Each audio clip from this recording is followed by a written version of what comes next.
हमें समझना पड़ेगा ये इंडियन रेगुलेटरी फ्रेमवर्क क्या है। यार हमारे जो फाउंडेशन का सिलेबस है उसमें इन्होंने लॉ क्यों डाला। मैं तो चार्टर्ड अकाउंटेंसी का कोर्स करने आया हूं, तो मेरे दिमाग में क्या रहेगा, अकाउंटिंग की ब्रांचेस होगी। मतलब why law is there in my syllabus. आप जब एज अ सीए काम करने लगोगे तो क्लाइंट के लिए जो पहला पॉइंट ऑफ कांटेक्ट होता है ना, जिससे वो एडवाइस लेने आता है, वो सीए होता है। Law in short they are nothing but rules and regulations. यार आपको क्या लगता है हमारे यहाँ पे उनको क्या दो बड़े चैलेंजेस होंगे। ये जो ना चैप्टर्स बड़े छोटे छोटे होते हैं, बट ये बहुत इंपॉर्टेंट है क्योंकि इसमें से भी 6 मार्क का सवाल आएगा।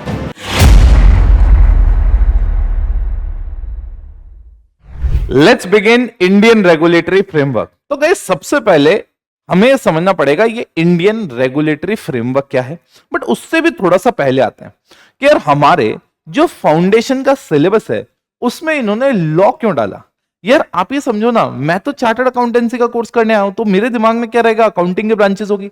चलो उसको छोड़ो, आप थोड़ा बहुत टैक्स वगैरह पढ़ा देना मेरे को। चलो वो छोड़ो, बिजनेस कैसे मैनेज होता है, स्ट्रेटेजिक मैनेजमेंट में वो सिखा देना। बट आप प्रॉपर लॉ क्यों सिखा रहे हो। मतलब why law is there in my syllabus. तो मेरे प्यारे बच्चों, आप जब एज अ सीए काम करने लगोगे तो क्लाइंट के लिए जो पहला पॉइंट ऑफ कांटेक्ट होता है ना, जिससे वो एडवाइस लेने आता है, वो सीए होता है।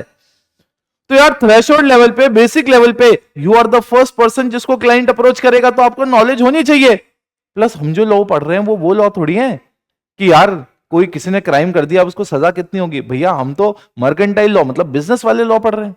हम तो नेगोशिएट पढ़ेंगे, कंपनी पढ़ेंगे, एलएलपी पढ़ेंगे, सोगा पढ़ेंगे, कॉन्ट्रैक्ट एक्ट पढ़ेंगे। हम तो ऐसे वाले कानून पढ़ेंगे ना मेरे प्यारे बच्चों।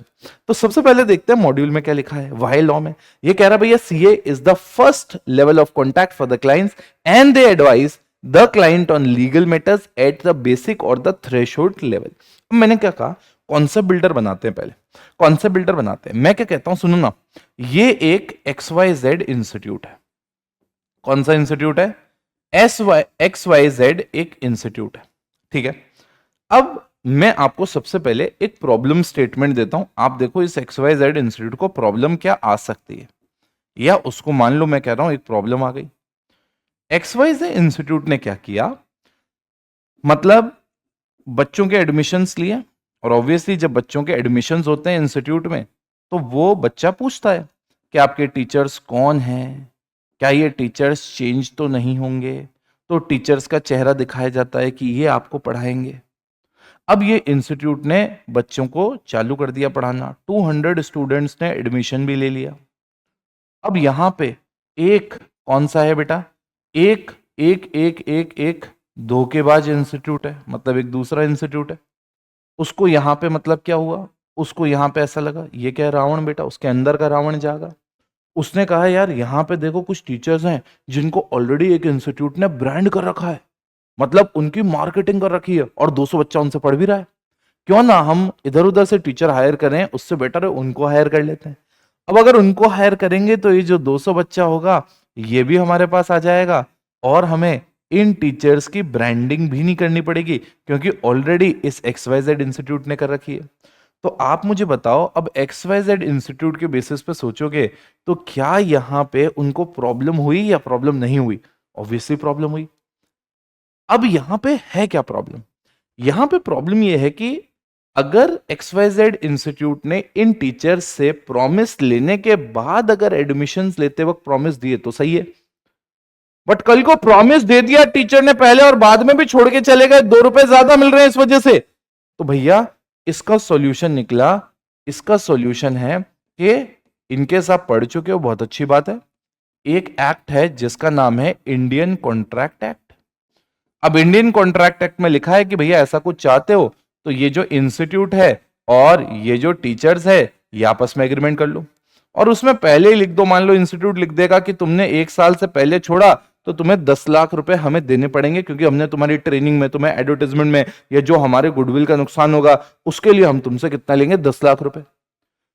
तो यहां पे आप समझो ना, जब मैं बात करता हूं कि यार ये जो रेगुलेटरी या लॉ वाला फ्रेमवर्क होता है ये क्यों चाहिए होता है।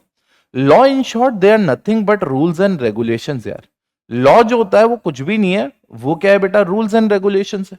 रूल्स एंड रेगुलेशन से कैसे सारी चीजें चलेंगी, और इन रूल्स एंड रेगुलेशन से फायदा क्या होता है, it governs the code of या कंडक्ट ऑफ पीपल। आप समझो ये क्या करता है, लोग किस तरह से कंडक्ट करेंगे ना, उसको ये कंट्रोल करता है मेरे प्यारे बच्चे, उसको ये क्या करता है, कंट्रोल करता है। क्या आप समझे? अब मैंने क्या कहा, अब अगर ये बेसिक एग्जांपल समझे तो आगे वाला मैटर समझ में आ गया। अब भैया पर्पस क्या है इस रेगुलेटरी फ्रेमवर्क का, तो आप देखो हम ऑलरेडी पढ़ चुके हैं। It provide a set of uniform rules and regulation that will govern the conduct of people. अब जैसे ही हमने टीचर से ये एग्रीमेंट किया, अब क्या टीचर के पास ये ऑफर आएगा तो क्या टीचर हाथों हाथ छोड़ के भाग जाएगा? नहीं, वो कहेगा नहीं भैया मेरा यहाँ पे एग्रीमेंट है, आप इस साल नहीं, मुझे कब अप्रोच करना, अगले साल अप्रोच करना। ठीक है ना गाइस? कब अप्रोच करना? नेक्स्ट ईयर अप्रोच करना। दिमाग में गया? तो सर एक बात बताओ ना, ऐसा थोड़ी है कि ये जो कानून है ये आज ही बना रहेगा। आरस ने ऐसा तो नहीं है कि ये कानून आज ही बना रहेगा, पहले भी तो कुछ ना कुछ तो होता ही रहेगा। मैंने कहा डेफिनेटली पहले भी कुछ ना कुछ होता रहेगा। तो मैं आपको यहां पे पुराने जो एंशिएंट लॉज हैं उसमें से दो डिस्कस करूंगा। एंशिएंट में से कितने डिस्कस करूंगा मेरे प्यारे बच्चों? दो मैं आपके साथ लॉ डिस्कस करूंगा। पहला होगा कोड ऑफ हम्मुराबी और दूसरा होगा 12 टेबल्स। ठीक है, एक सेकंड यार, ये थोड़ा स्टक हो गया है। चलिए, तो अब मैं यहां पे आपके साथ दो एंशिएंट लॉ छोटा छोटा डिस्कस करूंगा, फिर अपन मॉड्यूल रीड करेंगे। मैं यहां पे लिखता हूं कोड ऑफ हम्मुराबी। अब ये जो कोड ऑफ हम्मुराबी था ये क्या था समझो। इन्होंने क्या किया, बल्कि जो स्टोन्स होते हैं, बल्कि जो भारी भारी बड़े बड़े स्टोन्स होते हैं, उन स्टोन्स पे क्या किया, अपना जो कोड था वो एनग्रेव करवा दिया। मतलब यहां पे पत्थरों पे एनग्रेव करवा दिया, पत्थरों पे एनग्रेव करवा दिया। अब भाई मुझे आप बताओ, पत्थरों पे एनग्रेव करवा दिया तो लोगों को कैसे पता पड़ेगा कि ये कोई कोड बना है? तो इसने क्या किया, ये जो पत्थर थे ये पब्लिक प्लेसेस पे रखवा दिए। अरे वहां पे रखवा दिए जहां पे जनता है, तो पब्लिक प्लेसेस पे रखवा दिए कि भैया ये देखो ये हमारा कोड है, ये फॉलो करना पड़ेगा। अब सवाल ये उठता है, आपने कोड बना भी दिया, लोगों को बताने के लिए पब्लिक प्लेसेस पे रखवा भी दिया, बट अब व्हाट इफ सामने वाला फॉलो नहीं करे, आपको कैसे पता पड़ेगा? तो भैया हम्मुराबी जो किंगडम था बेवकूफ नहीं था, उन्होंने कहा कि भैया हम ना जज अपॉइंट करेंगे, और वो पब्लिक प्लेसेस पे ये जो जज होते थे ये चेक करते थे कि लोग फॉलो कर भी रहे हैं या नहीं कर रहे हैं। आ रहा समझे? वैसे ही यहां पे 12 टेबल्स का रूल है। इन्होंने क्या, ऐसे 12 टेबल्स जो थी, उन 12 टेबल्स पे अपना क्या किया, रूल, जो भी उनके कोड थे, जो उनके रूल्स एंड रेगुलेशंस थी, वो उन्होंने डलवा दी 12 टेबल्स पे। और ये जो 12 टेबल्स पे रूल्स वगैरह उन्होंने डलवाई, ब्रॉन्ज टेबल्स, मैं ये बात कर रहा हूं, ये कहां की है, रोम की है। कहां की बात हो रही है, रोम की। तो रोम में 12 टेबल्स पे, ऐसे टैबलेट्स पे सारा का सारा अपना कोड प्रिंट कराया। प्रिंट कराने के बाद भैया ये कोड सबको फॉलो करना है, ऐसा इन्होंने क्या कहा, कह दिया। और ये ब्रॉन्ज टेबल्स थी, टैबलेट्स थी, जिन पे इन्होंने ये सारा का सारा काम किया था। अब मैंने क्या कहा, वापस आ जाते हैं। अब हम आते हैं वापस हमारे मॉड्यूल पे। मॉड्यूल क्या कहता है, एंशिएंट लॉ। एंशिएंट लॉ में सबसे पहले कोड ऑफ हम्मुराबी कब था भैया, 1792 बीसी से लेके 1758 बीसी तक था। जब हम 12 टेबल्स का रूल की बात करते हैं तो भैया ये 450 बीसी की मैं बात कर रहा हूं। अब सबसे पहले दोनों में है क्या, बेसिक बेसिक समझो। सबसे पहले ओल्डेस्ट लॉ है रिटन फॉर्म। सर आप ये कहना चाह रहे हो इससे पहले कोई लॉ नहीं था? अरे भैया लॉ था, बट इससे पहले जो लॉ था वो रिटन फॉर्म में नहीं होगा। रिटन फॉर्म में जो था वो सबसे पहले यही वाला लॉ था। आ रहा समझे? उसके बाद में this code was carved on bulky stone slabs and placed in public location. Public location मैंने आपको कहा, बल्कि स्टोन पर डाल के पब्लिक लोकेशन पर डाला। एंड अपॉइंटेड जजेस to check whether public is following the law or not, और पब्लिक इस लॉ को फॉलो कर रही है या नहीं कर रही है। इधर आते हैं। Set of law was engraved on 12 bronze tablets in Rome. Purpose of these tables was to protect the rights of the public. अब भैया आपने क्या कर दिया, जनता को कुछ राइट्स दिए, तो इन टैबलेट्स का काम यह था कि भैया जनता की जो राइट्स है उनको प्रोटेक्ट करना and provide remedy for wrongs. अगर कोई आपके साथ गलत कर रहा है तो उसके लिए सॉल्यूशन प्रोवाइड करना इन टेबल्स का ये काम था। तो मुझे बताओ क्या code of Hammurabi and 12 tables आपके दिमाग में सेट हुआ? मुझे बताओ क्या ये बेस जो हमने पढ़ा, बेस आपके दिमाग में सेट हुआ कि रूल्स एंड रेगुलेशंस हैं क्यों? ताकि लोगों का कोड ऑफ कंडक्ट क्या हो, मतलब आपका जो लोगों का कंडक्ट हो उसको आप गवर्न कर पाओ। दिमाग में गया या दिमाग में नहीं गया? मैंने कहा गाइस अगर ये सेट हुआ तो फटाफट व्हाट इज लॉ देख लेते हैं। अब मैंने क्या कहा, जो हमने पढ़ा अभी रॉ लैंग्वेज में उसको मॉड्यूल में वापस रिफाइंड में लिखा हुआ है, उसको पढ़ लेते हैं। Law is set of obligations and duties which are imposed by government. आ रहा समझ में? अब मुझे आप बताओ ना, जैसे हमने इंडियन कॉन्ट्रैक्ट एक्ट पढ़ा, अब इंडियन कॉन्ट्रैक्ट एक्ट, कॉन्ट्रैक्ट जब भी कोई आदमी करता है तो ऑब्वियसली उस पर कुछ ऑब्लिगेशन और ड्यूटीज क्या करता है, इंपोज करता है। तो लॉ क्या कर रहा है, set of obligation and duties impose कर रहा है। अब ये सरकार ये इंपोज क्यों करवाती है, इसलिए इंपोज करवाती है फॉर सिक्योरिंग वेलफेयर, क्या बोला, for securing welfare and providing justice to the society. अब आप सोचो ना, किसी ने कॉन्ट्रैक्ट किया तो सरकार ने कहा भैया तेरे पे देखिए ऑब्लिगेशन, तू ऐसा ऐसा करेगा। बट सरकार ऐसा कर क्यों रही है, ताकि भैया लोगों का वेलफेयर बढ़ पाए एंड अल्टीमेटली जस्टिस मिले सोसाइटी को। क्योंकि इन शॉर्ट, इंस्टीट्यूट से एक टीचर जा रहा है, इंस्टीट्यूट का नुकसान हो रहा है, वो तो हो ही रहा है, एट द सेम टाइम जिसको इंस्टीट्यूट ने कह के पैसा लिया था उसका भी तो नुकसान हो रहा है। तो क्या आपके दिमाग में गया, लॉ क्या है, law is a set of obligation and duties that are imposed by the government, but why the government will impose that, to secure the welfare and providing justice to the society. उसके बाद India legal framework जो है, मतलब हमारा जो legal framework है, in short वो क्या प्रोवाइड कर रहा है आपको, social, economic, political and cultural values को ध्यान में रखते हुए एक फ्रेमवर्क बनाया गया है और उस तरह की वो जस्टिस भी क्या करता है, प्रोवाइड करता है। मुझे बताओ क्या यहां तक का सेट है? अगर सेट है मेरे प्यारे बच्चों, तो अब हम सेकंड वाले पार्ट पे आएंगे और सेकंड वाला पार्ट में बेस इतना आपका मस्त बनाऊंगा, इतना जबरदस्त बनाऊंगा कि आपको आगे वाला जो पार्ट है वो समझ में आएगा। अब इसके लिए थोड़ा सा हमें पीछे जाना पड़ेगा। मैंने कहा इंडिया में अपन जा रहे हैं अभी अभी हम कौन से वाले पार्ट में, प्री इंडिपेंडेंस एरा में, मतलब जब हमारा देश आजाद नहीं हुआ था, मैं तब की बात कर रहा हूं, प्री इंडिपेंडेंस एरा की बात कर रहा हूं मैं, ठीक है। उसके बाद में मैं जब आगे आऊंगा तो मैं यहां पे पोस्ट इंडिपेंडेंस की बात करूंगा। आरस ने पोस्ट इंडिपेंडेंस की मैं यहां पे बात करूंगा आपसे, बट पहले मैं कौन सी बात करना चाह रहा हूं, मैं प्री इंडिपेंडेंस की बात करना चाह रहा हूं। आप मेरी बात सुनिए। मैंने कहा हमारे यहां पे इंडिया में एक कंपनी आई थी जिसका नाम था ईस्ट इंडिया कंपनी। अब गाइस, जब तक आप ये प्री इंडिपेंडेंस पोस्ट इंडिपेंडेंस का कॉन्सेप्ट नहीं समझोगे ना, आपको समझ में नहीं आएगा हमारे लॉ मेकर्स ने जो हम पढ़ने वाले हैं ऐसा क्यों किया। आ रहा समझ में? चलिए, तो मैंने कहा सबसे पहले हमारे यहां पे एक कंपनी आई थी जिसका नाम था ईस्ट इंडिया कंपनी।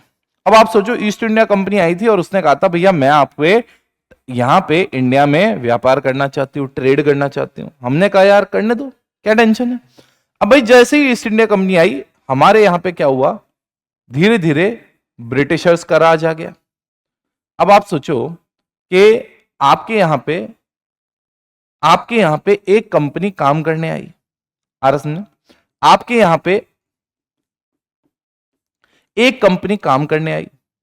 अब पता पड़ा कुछ सालों तक उस कंपनी ने काम किया। अब जिस देश की वो कंपनी है, वो देश हमारे ऊपर राज करने लग गया और छोटा मोटा टाइम नहीं, 200 ईयर्स तक इन्होंने हमारे ऊपर राज किया। आ रहा समझे? फिर हमें बहुत सारे आंदोलन और बड़े फ्रीडम फाइटर्स लगे, उसके बाद जाके भैया हमें इंडिपेंडेंस मिली। आ रहा समझे? उसके बाद जाके हमें क्या हुआ, इंडिपेंडेंस मिली। तो सवाल ये उठता है कि आप मुझे बताओ, जब हम आजाद हो रहे होंगे और जब हमारे लॉ मेकर्स जिन्होंने हमारे यहां कानून बनाने का सोचा कि हमारा देश चलना चाहिए, आपको क्या लगता है हमारे यहां पे उनको क्या दो बड़े चैलेंजेस होंगे? मतलब मैं मेरे एक्सपीरियंस से जो मैंने जितना पढ़ा उस हिसाब से मेरे को लगता है उनके दिमाग में दो बड़े इश्यूज होंगे जो उनके दिमाग में जब हम आजाद हुए चल रहे होंगे। आ रहा समझे? पहला इशू उनके दिमाग में ये चल रहा होगा कि यार इंडिया कोई छोटा मोटा देश तो है नहीं, बहुत बड़ा देश है। तो इंडिया में क्या है मेरे प्यारे बच्चों, बहुत डाइवर्सिटी है। आप डाइवर्सिटी देखो ना यार, आज अगर आप साउथ में चले जाओ वो बिल्कुल डिफरेंट है, उनकी लैंग्वेज बिल्कुल डिफरेंट है। आप ईस्ट में चले जाओ वो बिल्कुल डिफरेंट है। तो हमारे यहाँ लोगों का खाना पीना भाषा इतनी डिफरेंट है, तो हमारे यहाँ लोगों को ये डर होगा कि यार इनके सामने एक सिचुएशन थी कि इंडिया से पहले बहुत सारे ऐसे अफ्रीकन देश थे, मतलब अफ्रीकन कंट्रीज थी जो हमारे देश से पहले क्या हुई होगी, उनको इंडिपेंडेंस मिली थी। बट क्योंकि जैसे ही वहां पे जो रूलर थे जिनका राज चल रहा था वो छोड़ के गए और देश आजाद हुआ, उस देश में जो अलग अलग डाइवर्सिटी थी वो आपस में लड़ने लग गए, सिविल वॉर हो गया। तो इंडिया के लॉ मेकर्स में सबसे पहले ये दिमाग में होगा कि यार हमारे देश में ऐसी सिचुएशन ना हो। दूसरा, उनके दिमाग में ये सिचुएशन भी थी कि यार अगर हमने हमारे देश में कोई गवर्नमेंट को अलाउ किया, हमने हमारे देश में किसी गवर्नमेंट को कहा कि चलो तुम आराम से, मतलब हमने किसी सरकार को बोला कि तुम देश चलाओ, तो कल को साला एक कंपनी आई थी, वो अल्टीमेटली हमारे ऊपर एट द एंड 200 साल राज करके चली गई। तो भैया अब अगर किसी सरकार को आप दे दोगे और कल को सरकार रूल करने लग गए, वो खुद को राजा समझने लग गई, तो क्या आपके बिल्कुल दिमाग में सेट हो रहा है मैं क्या कह रहा हूं? तो इसलिए क्या हुआ, हमने क्या किया, हमारे लॉ मेकर्स ने एक सबसे सुप्रीम लॉ बनाया जिसका नाम रखा कॉन्स्टिट्यूशन। जिसका क्या नाम रखा? कॉन्स्टिट्यूशन। जब हम प्री इंडिपेंडेंस एरा में थे तो हमारे पास कोई राइट्स नहीं थी। कल को कुछ गलत हो जाए ना तो हमारे पास राइट नहीं है। अब मैं आपको एक एग्जांपल देता हूं समझना। ये जो कॉन्स्टिट्यूशन है ना, इस कॉन्स्टिट्यूशन में सरकार कैसे बनेगी, और सरकार को जनता ही बनाएगी। हमारे यहाँ डेमोक्रेसी है, डेमो मतलब पब्लिक, रूल क्रेसी मतलब रूल, जनता का ही शासन है। अब कैसे है जनता का शासन? कॉन्स्टिट्यूशन में पूरा लिखा हुआ है। सरकार कैसे बनेगी? सरकार को हम वोट देंगे, वोट देने के बाद बनेगी, उसकी भी पूरी स्टोरी अपन समझेंगे। बट कहने का मतलब है जो सरकार है वो हम बना रहे हैं। और इन्होंने कहा कि इस सरकार को पावर भी कॉन्स्टिट्यूशन में ही मिली। मतलब कि सरकार कर क्या सकती है ये भी लिखा हुआ है। एट द सेम टाइम लोगों के पास फंडामेंटल राइट्स भी है, जो सबसे इंपॉर्टेंट फैक्टर है यहां पे। मैं आपको एग्जांपल देता हूं। जैसे पहले मान लो इंडिपेंडेंस से पहले आपने अंग्रेज सरकार के लिए कुछ बोला और अंग्रेज सरकार ने तुम्हें अरेस्ट कर लिया, तो टेक्निकली तुम्हारी कोई राइट्स ऐसे थी नहीं। बट जैसे ही हम इंडिपेंडेंट हुए और हमने हमारा संविधान बनाया, हमने हमारे कॉन्स्टिट्यूशन में, संविधान में कुछ फंडामेंटल राइट्स थी। अब ये फंडामेंटल राइट अगर वायलेट होती है तो आप कोर्ट ऑफ लॉ में उसको चैलेंज कर सकते हो। अरे हाँ या ना? जैसे एग्जांपल देता हूं, महाराष्ट्र में एक बहुत बड़े नेता है, उनकी जब डेथ हुई तो 10-11 दिन, जितने भी दिन होते हैं, उस समय बाजारों को बंद रखा गया। तो किसी एक पत्रकार ने, जर्नलिस्ट थी, फीमेल थी, उन्होंने लेख लिखा। उन्होंने कहा यार हमें भी बहुत दुख है कि इतने बड़े नेता जिन्होंने राज्य के लिए इतना कुछ किया, उनकी डेथ हो गई। But at the same time बहुत सारे ऐसे लोग हैं जो रोज काम करके, मेहनत करके, उनके पास रोज खाने का पैसा आता है। अगर आप 12 दिन तक बाजार को बंद रखोगे तो उन बेचारों के तो खाने की टेंशन हो जाएगी। अब क्या हुआ, जैसे ही देखा ऐसा बड़ा चौड़ा लेग, पॉलिटिकल पार्टी ने प्रेशर डाला, पुलिस ने उस पर एक्ट किया और पुलिस ने अरेस्ट कर लिया। अब जब पुलिस ने अरेस्ट किया तो हमारा कॉन्स्टिट्यूशन जो है वो फंडामेंटल राइट देता है freedom of speech and expression, कि आपके पास अपनी बात रखने का अधिकार है, कोई आपसे राइट छीन नहीं सकता। तो जब ये कोर्ट में उसने अपना पक्ष रखा, जर्नलिस्ट ने, कोर्ट ने हाथों हाथ रिहा कर दिया। इसका मतलब है भले ही गवर्नमेंट है, बट गवर्नमेंट को भी, मतलब हमने उसको पकड़ रखा है कि ऐसा नहीं है वो अपनी मनमानी कुछ भी कर सकती है। तो अब मुझे बताओ, क्या आपको थोड़ा बहुत आइडिया लगा? हम कह रहे हैं हमारे यहाँ जब आजाद हुए तो डेफिनेटली हमने सबसे पहले कॉन्स्टिट्यूशन बनाया। कॉन्स्टिट्यूशन बना के हमने, गवर्नमेंट हमारे पास थी, गवर्नमेंट को हमने बताया कि गवर्नमेंट कैसे बनेगी भैया। गवर्नमेंट को बनाने के लिए पावर भी किसके पास आई? जनता के पास आई। अब सवाल ये उठता है, क्या ये जो कॉन्स्टिट्यूशन, इसमें और क्या एक्सक्लूसिव है? बहुत सारी एक्सक्लूसिव चीजें हैं, जिसमें एक फंडामेंटल राइट सबसे एक्सक्लूसिव चीज है जो मैंने आपको बता दी। अब सवाल ये उठता है, सर आपने यहाँ पे गवर्नमेंट बताया, बट हमारे यहाँ तो गवर्नमेंट भी अलग अलग होती है। मैंने कहा मतलब क्या है आपका कहने का? बोले सर हमारे यहाँ तो गवर्नमेंट भी दो है। हमारे यहाँ तो गवर्नमेंट भी दो है, एक सेंट्रल गवर्नमेंट है और एक स्टेट गवर्नमेंट है। तो बोले सर सेंट्रल गवर्नमेंट और स्टेट गवर्नमेंट है तो दो अलग अलग लोग हैं, तो भैया कल को सर इनमें आपस में कोई लड़ाई झगड़ा हो गया कि ये काम मैं करूंगा, ये काम वो करेंगे। तो मैंने कहा भैया हमारे लॉ मेकर्स ने पहले ही दिमाग लगाया और जब कॉन्स्टिट्यूशन बनाया तो पहले से बता दिया कि भाई देखो, सेंट्रल गवर्नमेंट एक लिस्ट दे दी जिसका नाम रखा यूनियन लिस्ट। बोला कि यार ये यूनियन लिस्ट जो है ना, इस पे तुम कानून बनाओगे। किस पे? यूनियन लिस्ट पे। और स्टेट लिस्ट दे दी, जो स्टेट लिस्ट होगी उस पे कौन कानून बनाएगा? स्टेट कानून बनाएगी। और एक लिस्ट दे दी जिसका नाम रखा कॉन्करेंट लिस्ट। क्या रखा मेरे प्यारे बच्चों? नाम कॉन्करेंट लिस्ट। और उस पे दोनों कानून बना सकते हैं। सर आप प्लीज एक एग्जांपल दीजिए। मैंने कहा आज यूनियन लिस्ट, रेलवेज जो है वो सारी किसके अंडर है? सेंट्रल गवर्नमेंट के अंडर, स्टेट के अंडर नहीं है। वहीं आप देखो आज अगर जमीन, लैंड से रिलेटेड कोई भी कानून होंगे वो किसके अंडर है? स्टेट के अंडर। कॉन्करेंट लिस्ट में आप देखो तो एजुकेशन आता है, इसीलिए आप देखो जैसे सीबीएसई बोर्ड है एक सेंटर का, वैसे स्टेट का बोर्ड है जिसको राजस्थान में जैसे आरबीएसई कहते हैं, गुजरात में गुजरात स्टेट बोर्ड है, ऐसे करके हर एक स्टेट का अपना क्या है एक बोर्ड है। महाराष्ट्र में महाराष्ट्र स्टेट बोर्ड है, तो सीबीएसई भी चल रहा है और स्टेट बोर्ड भी चल रहा है। क्यों? कॉन्करेंट लिस्ट है, एजुकेशन पे दोनों बना सकते हैं। सो आई होप आपको एक बेसिक स्ट्रक्चर हमारा देश कैसे चल रहा है और हम यहां तक क्यों पहुंचे वो आपके दिमाग में सेट होगा। दिमाग में गया? अगर बेटा ये दिमाग में सेट हो गया तो अब हम फटाफट मॉड्यूल से कवर करते हैं कि वहां इसके बारे में क्या लिखा है। तो क्या लिखा है मॉड्यूल में गाइस? मॉड्यूल में अब क्या लिखा है वो हम थोड़ा बहुत गो थ्रू करते हैं। तो भैया अब हम बात करेंगे कि हमारे जो ये लॉ है इसका सोर्स क्या है, कहां से आता है लॉ बनके। तो भैया मैंने कहा सबसे पहले 4 सोर्सेज हैं। सबसे पहले कॉन्स्टिट्यूशन, कॉन्स्टिट्यूशन मैंने आपको ऑलरेडी बता दिया भैया सुप्रीम है, सबसे ऊपर है, मतलब आप कोई भी ऐसी चीज नहीं बना सकते जो कॉन्स्टिट्यूशन को क्रॉस कर रही हो। मतलब आपने कोई मान लो कोई सेंट्रल गवर्नमेंट ने कानून भी बना दिया बट वो अगर कॉन्स्टिट्यूशन के बाहर है तो भैया वो वॉइड हो जाएगा, वैलिड नहीं होगा। दूसरा हमने कहा जो स्टैट्यूट और लॉ कौन बना रहा है, सेंट्रल गवर्नमेंट बना रही है या स्टेट गवर्नमेंट बना रही है। मैंने आपको अभी भी बताया हमारे यहाँ 2 सरकारें हैं भैया, सेंट्रल गवर्नमेंट भी है स्टेट गवर्नमेंट भी है। तो आप देखो ना, द स्टैट्यूट और law made by parliament and state assemblies, ये जो बना रहे हैं। अब मैंने कहा उसके बाद ये जो थर्ड पॉइंट है ये आपको समझ में आएगा, बट उससे पहले मैं एक कॉन्सेप्ट आपके दिमाग में डालूंगा। जो भी प्रेसिडेंट्स और judicial decision of various court, मतलब कोर्ट्स ने जो डिसीजन दिए उनकी हम बात करेंगे। तो मैंने कहा अब थोड़ा सा ना एक नेक्स्ट लेवल और पे आते हैं। अब मैंने कहा लेट्स से ये हमारी गवर्नमेंट है, आरस ने ध्यान से समझना मैं क्या कह रहा हूं, यहां पे गवर्नमेंट है।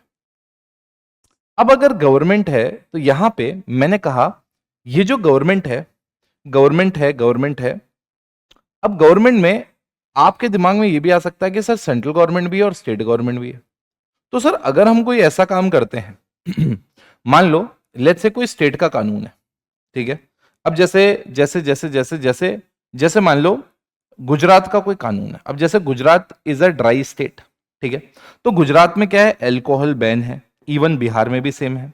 तो अगर मान लो एल्कोहल बैन है मतलब शराब वहां पे बंद है, ठीक है। अब कोई बंदा ये कहता है, बोले यार मैं हूं राजस्थान से, तो मैं तो राजस्थान का बंदा हूं, तो मेरे पास हमारे यहां पे तो अल्कोहल बैन नहीं है। अब वो बंदा कहता है कि वो बंदा गुजरात गया और वो गुजरात में अपने साथ अल्कोहल लेके चला गया, लेट्स से वो अपने साथ एक बोतल लेके चला गया अल्कोहल की। अब वो जब अल्कोहल की अपने साथ बोतल लेके चला गया मेरे प्यारे बच्चों, अब वो गुजरात में उस अल्कोहल का सेवन कर रहा, भैया उसको पी रहा है। अब वहां पे पुलिस आई, बोले ये क्या कर रहे हो, बोले मैं अल्कोहल पी रहा हूं। बोले अल्कोहल तो हमारे यहाँ बैन है, बोले मैंने तुम्हारे यहाँ से ली नहीं, मैं तो राजस्थान का हूं, मेरे यहाँ पे तुम्हारे रूल थोड़ी चलेंगे। तो सबसे पहले आपको ये समझना पड़ेगा जो भी ये रूल होते हैं, जो भी ये सरकार कानून बनाती है, these are territory based. Territory based मतलब क्या होता है, अगर आप लेट्स से कि अगर आप स्टेट गवर्नमेंट का कोई कानून है और आप किसी पर्टिकुलर स्टेट में हो, उस टेरिटरी के अंदर हो, तो आप पे वो कानून लागू होंगे। आप ये नहीं कह सकते कि भैया मैं राजस्थान से हूं। वैसे अगर मान लो इंडिया का कोई एक्ट कानून बना तो इंडिया में वो लागू होगा। लेट्स से कि कोई बंदा यूएस में रहता है, अब वो कह रहा भैया मैं इंडिया आया हूं, मैं इंडिया का हूं ही नहीं, तो मेरे पे कानून नहीं लगेंगे। भैया लगेंगे, क्योंकि ये टेरिटरी बेस्ड लॉ होते हैं, मतलब आप अगर इस टेरिटरी में हो तो आप पे ये कानून लग जाएंगे। तो मुझे बताओ क्या पहला बेस रेडी है? अब पहला बेस रेडी है तो अब हम आते हैं भैया, अब हम आते हैं अगले पार्ट पे जिसमें पूरा स्ट्रक्चर समझना पड़ेगा हमारी डेमोक्रेसी का। हमारे डेमोक्रेसी का स्ट्रक्चर क्या है, हमारे यहां पे एक लेजिस्लेचर है। लेजिस्लेचर मतलब क्या होता है आप ये समझो, जो बॉडी लॉ बनाती है। क्या बोला मैंने? ऐसी बॉडी जो कानून को बनाती है, तो मतलब बॉडी जो लॉ मेकर है, जो कानून बना रही है। तो लेजिस्लेचर है जो क्या करती है, कानून बनाती है। फिर हमारे यहां पे एग्जीक्यूटिव होती है। मान लो आपने कानून बनाया, बट ये कानून जो बनाया आरएस ने, वो अपने आप लागू होगा या एनफोर्स करना पड़ेगा? ऑब्वियसली आपको एनफोर्स करना पड़ेगा। तो जो इसको एनफोर्स करवाता है कानून को जो हमने बनाया, मतलब आप सोचो आपने सिर्फ कोई कानून बना दिया, लॉ बना दिया, उससे थोड़ी होगा। आज आपने बना दिया कि भैया let's say drink and drive नहीं कर सकते, बट अगर कोई बंदा कर रहा है ड्रिंक एंड ड्राइव, तो कोई एग्जीक्यूटिव होना चाहिए एनफोर्स करने के लिए, जो रोके बंदे को, जो ड्रिंक करके ड्राइव कर रहा है उसको सजा दे, पेनल्टी लगाए। तो भैया एग्जीक्यूटिव होती है जो लॉ बनते हैं उसको एनफोर्स कराती है। And the last part is जिसको हम कहते हैं जुडिशरी। जुडिशरी जुडिशरी क्या करती है? जुडिशरी जो भी लॉ होता है उसका इंटरप्रिटेशन करती है। क्या करती है? इंटरप्रिटेशन करती है। और वो इंटरप्रिटेशन कैसे करती है कि कानून में ये लिखा हुआ है, इसका किस तरह से उसको इंटरप्रेट किया जाए। अरे यार, बिल पास हो गया, पार्लियामेंट में पास हो गया, उसके बाद में क्या हुआ, प्रेसिडेंट ने साहब ने भैया अप्रूवल भी दे दिया, मतलब पार्लियामेंट में आ गए वो भी। अब उसके बाद में ऑफिशियल गैजेट में पब्लिश हो गया, अब वो एक्ट क्या बन गया? कानून। अभी ये पूरा प्रोसेस बताऊंगा, process of making the law में, बट मैं कह रहा हूं भैया कानून बन गया।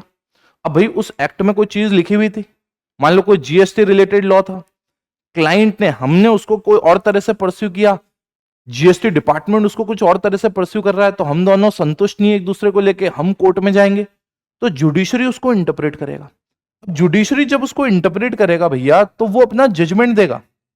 अब जैसे ही जुडिशरी ने जजमेंट दिया, automatically that has also become part of law. तो भैया अब जब जब आप उस टाइप का केस आएगा, तो आप ये जजमेंट फॉलो करोगे। क्या फॉलो करोगे? ये जजमेंट। इसीलिए तो मेरे प्यारे बच्चों यहां पे लिखा हुआ है, यहां पे लिखा हुआ है कि प्रेसिडेंट्स और judicial decision of various court में अगर वो चीज डिसाइड हो गई है, इसका मतलब अब वो पार्ट हो गया है लॉ का। एंड फाइनली, लोग जो ऑलरेडी कोई कस्टम या यूजेज चला आ रहा है, मतलब that is also part of law, वो आपको करना ही करना है। तो मुझे बताओ ना, अगर कोई आपसे पूछे सोर्स ऑफ लॉ, चारों चीजें बता दोगे? नंबर 1 कॉन्स्टिट्यूशन, नंबर 2 जो हमारे यहाँ स्टेट असेंबलीज या पार्लियामेंट जो कानून बना रहे हैं, उसके बाद जो हमारे जज जुडिशियल डिसीजन आ रहे हैं, एंड फोर्थ जो भी कस्टम या क्या है हमारे यहाँ पे यूजेस। अब जो मैं बता रहा था कि हमारे यहाँ जनता का रूल है, तो जनता का रूल चलता कैसे है, मतलब पार्लियामेंट्री डेमोक्रेसी हमारे इंडिया में कैसे वो देखते हैं। सबसे पहले मैंने कहा लोग हैं, लोग क्या करते हैं? वोट करते हैं। अब मैं 2 वोट डालता हूं, और इसमें एक वोट डालता हूं जब मैं किसी बंदे को हमारे यहां पे एमएलए बनाता हूं। एमएलए मतलब मेंबर ऑफ लेजिस्लेटिव असेंबली, मतलब स्टेट असेंबली मान लो। दूसरा वोट डालता हूं जब मैं किसी को एमपी बनाता हूं, मेंबर ऑफ पार्लियामेंट। जैसे ही मैंने वोट डाला एमएलए का, कोई बंदा एमएलए बन गया, अब वो जीत के हमारे यहाँ पे स्टेट में जो असेंबली है वहां बैठेगा, और हमारे स्टेट लिस्ट में जो चीजें लिखी हुई है उसके रिगार्डिंग कानून बनाएगा। जब मैं किसी को एमपी बना रहा हूं, वो जाके पार्लियामेंट में बैठेगा। पार्लियामेंट में 3 चीजें आती है बेटा, पार्लियामेंट में कितनी चीजें आती है? 3। एक आती है लोकसभा, एक आती है राज्यसभा, और एक कौन आती है भैया? आपके प्रेसिडेंट साहब आते हैं। ये तीनों मिलकर पूरी पार्लियामेंट बनाते हैं। लोकसभा में जब मैं एमपी का वोट डालता हूं, और जो आदमी जीतता है वो जाके कहां बैठता है? लोकसभा में बैठता है। आ रहा समझ में? अब लोकसभा में जो कानून बनेंगे, अल्टीमेटली आगे जाके राज्यसभा में भी जाते हैं, उसके बाद में प्रेसिडेंट साहब साइन करते हैं, उसके बाद में जो कानून बनता है वो पूरे देश पे लागू होता है। ठीक है?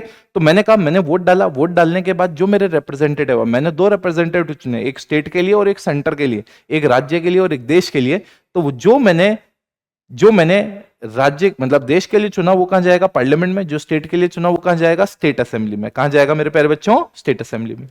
पार्लियामेंट में जो अल्टीमेटली कानून बना पूरे भारत पे लागू होगा, स्टेट असेंबली में जो बना उस पर्टिकुलर स्टेट में लागू होगा, उसकी पूरी टेरिटरी में लागू होगा।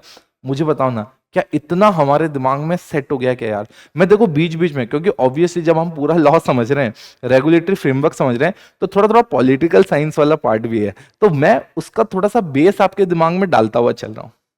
बट आई होप आपको समझ में आ रहा है। कोई भी आपको डाउट हो आप प्लीज पूछ लेना मुझसे। सो गाइस, अब हम थोड़ा बहुत दो और चीजों के बारे में देखते हैं। भाई हमने कहा कि सर, आपने कहा कि यार हमारा जो कॉन्स्टिट्यूशन था ना, सर, आपने बोला कि हमने बनाया, हमारे लॉ मेकर्स ने बनाया जब हम आजाद हो गए। मैंने कहा बिल्कुल, हमारा कॉन्स्टिट्यूशन हमने अडॉप्ट कर लिया था 26 नवंबर 1949 को, और हमने इसको एनफोर्स किया 26 जनवरी 1950। अब आप मेरी बात गौर से सुनना। आप ये जो 26 जनवरी है, जैसे ही आप ये डेट देखते हो आपको कुछ याद आता है? इसी दिन तो आप अपने को रिपब्लिक बोलते हो और रिपब्लिक डे सेलिब्रेट करते हो। आ रहा सुनने? क्या करते हो? Republic day celebrate. अब कोई बच्चा कहेगा सर आप एक बात बताओ, जब आपने अडॉप्ट कर लिया इसको, तो आपने एनफोर्स करने में टाइम क्यों लगाया? तो मैंने कहा भैया आप समझो ना यार, हम एक स्टेटमेंट देना चाहते थे। क्या देना चाहते थे? स्टेटमेंट। सर अभी अभी तो आजाद हुए, स्टेटमेंट। मैंने कहा बिल्कुल बनता है। मैंने कहा देखो, एक्चुअल में जब अंग्रेज हम पे राज कर रहे थे ना मेरे प्यारे बच्चों, तो हम पहले उनसे ये नहीं कह रहे थे कि हमें आजाद कर दो, आजाद कर दो। नहीं, हम हर बार अंग्रेज के पास जाते थे, वर्ल्ड वॉर 1 में भी गए, जब हम उनको सपोर्ट कर रहे थे, हमने कहा यार चलो हम तुम्हारा साथ देंगे, हमारे को सैनिक देंगे, बट तुम हमें फिर आजाद कर देना। वो कहते हमेशा हमें गोली देते थे, बट हम ये नहीं कहते थे हमें पूरा आजाद कर दो। हम ये कहते थे कि यार आप हमारे इंटरनल अफेयर्स के रिगार्डिंग हमें खुद को डिसीजन लेने दो, हमारा खुद का पार्लियामेंट होना चाहिए, but at the same time हम यूके के जो राजा रानी है उनको हम मानेंगे, मतलब मोनार्की को हम रिस्पेक्ट करेंगे, हेड वो ही रहेंगे। बट जब हमें लगा कि यार ये हमें पागल बनाए जा रहे हैं, तो 26 जनवरी 1930 को हमने पूर्ण स्वराज की मांग की, मतलब कंप्लीट इंडिपेंडेंस की, पूर्ण स्वराज की हमने मांग की थी। तो we just wanted to make sure कि देखो हमने इसी दिन मांग की थी, इसी दिन आज हम देखो भैया रिपब्लिक भी हो गए। दिमाग में गया आपके? अब मैंने कहा समझो, तो सर ये कॉन्स्टिट्यूशन का आइडिया क्या हमने पूरा का पूरा खुद से ही ले लिया था या उसी समय बनाया था? मैंने कहा नहीं, पहले गवर्नमेंट ऑफ इंडिया एक्ट था मेरे प्यारे बच्चों, गवर्नमेंट ऑफ इंडिया एक्ट 1935, उसमें बहुत सारी ऐसी चीजें थी जो हमें हमारे कॉन्स्टिट्यूशन में जो हमने अडॉप्ट किया, क्योंकि हम तो पहले से ही सोच रहे थे हम आजाद होंगे, तो हमने हमारे कॉन्स्टिट्यूशन की कुछ एक्ट बनाने की, मतलब, बट ये government of India act parliament कहाँ, यूके की पार्लियामेंट में पास हुआ था, क्योंकि उस वक्त तो हम क्या थे, गुलाम थे ना। तो what I am trying to say कि बट हमने जब हमारा कॉन्स्टिट्यूशन लिया तो बहुत सारी चीजें, मतलब हम इससे इंस्पायर्ड थे, हमने इसी को आगे, इस लेगेसी को आगे कंटिन्यू किया था। अब आप समझिएगा, मैं कह रहा हूं कि यहां पे गवर्नमेंट ऑफ इंडिया एक्ट 1935 आया।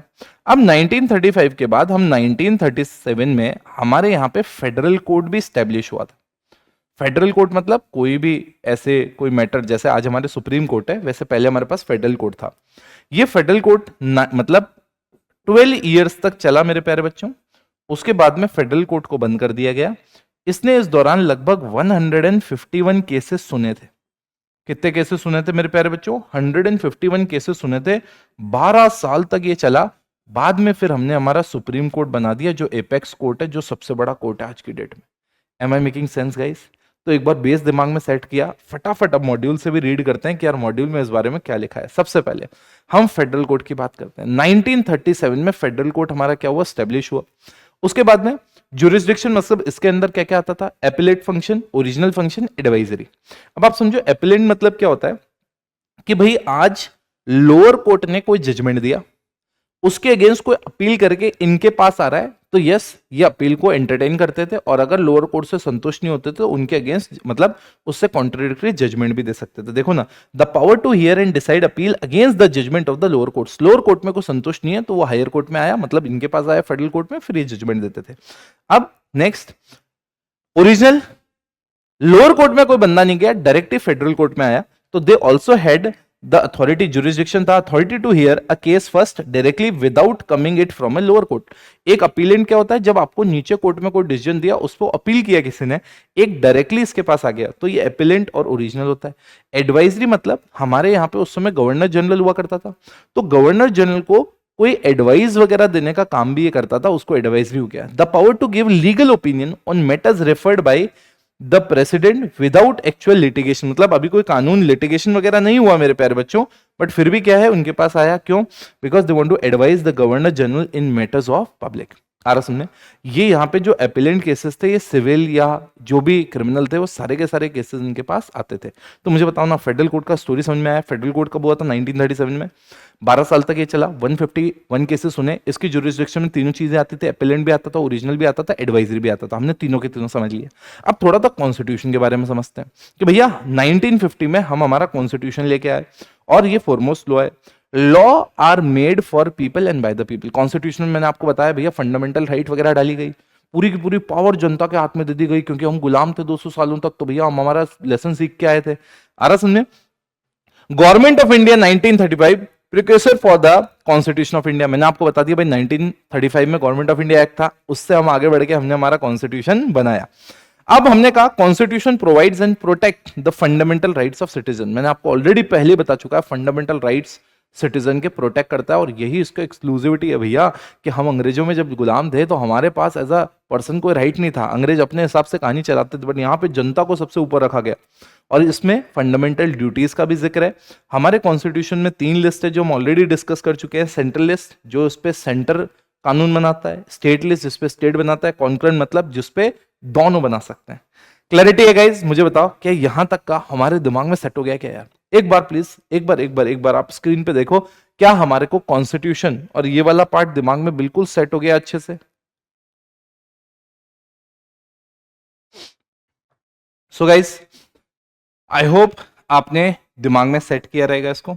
अब मैं क्या कर रहा हूं, अब मैं आपको ना लॉ बनता कैसे है उसका पूरा प्रोसेस बताता हूं, क्योंकि अब आपका बेस बिल्कुल सेट है। तो अब मैं 5 स्टेप बताऊंगा, और ध्यान रखना इस पर डायरेक्ट क्वेश्चन एग्जाम में आ जाएगा कि भैया अगर आपको लॉ बनाना है, कानून बनाना है, उसका प्रोसेस क्या है। तो मैंने कहा इसके 5 स्टेप है। स्टेप नंबर 1 और वैसे 2, 3, 4 एंड 5, 5 स्टेप है मेरे प्यारे बच्चों। इन 5 स्टेप में आप पूरा सीख जाओगे कि इन शॉर्ट कानून बनेगा कैसे। सबसे पहले इंट्रोड्यूस बिल इन पार्लियामेंट। क्या बोला मैं? इंट्रोड्यूस बिल इन पार्लियामेंट, कि भाई पार्लियामेंट में आपको क्या करना पड़ेगा, बिल इंट्रोड्यूस करना पड़ेगा। फिर ये जो बिल आपने पार्लियामेंट में इंट्रोड्यूस किया उस पर डिस्कशन होगा और उस पर डिबेट होगी।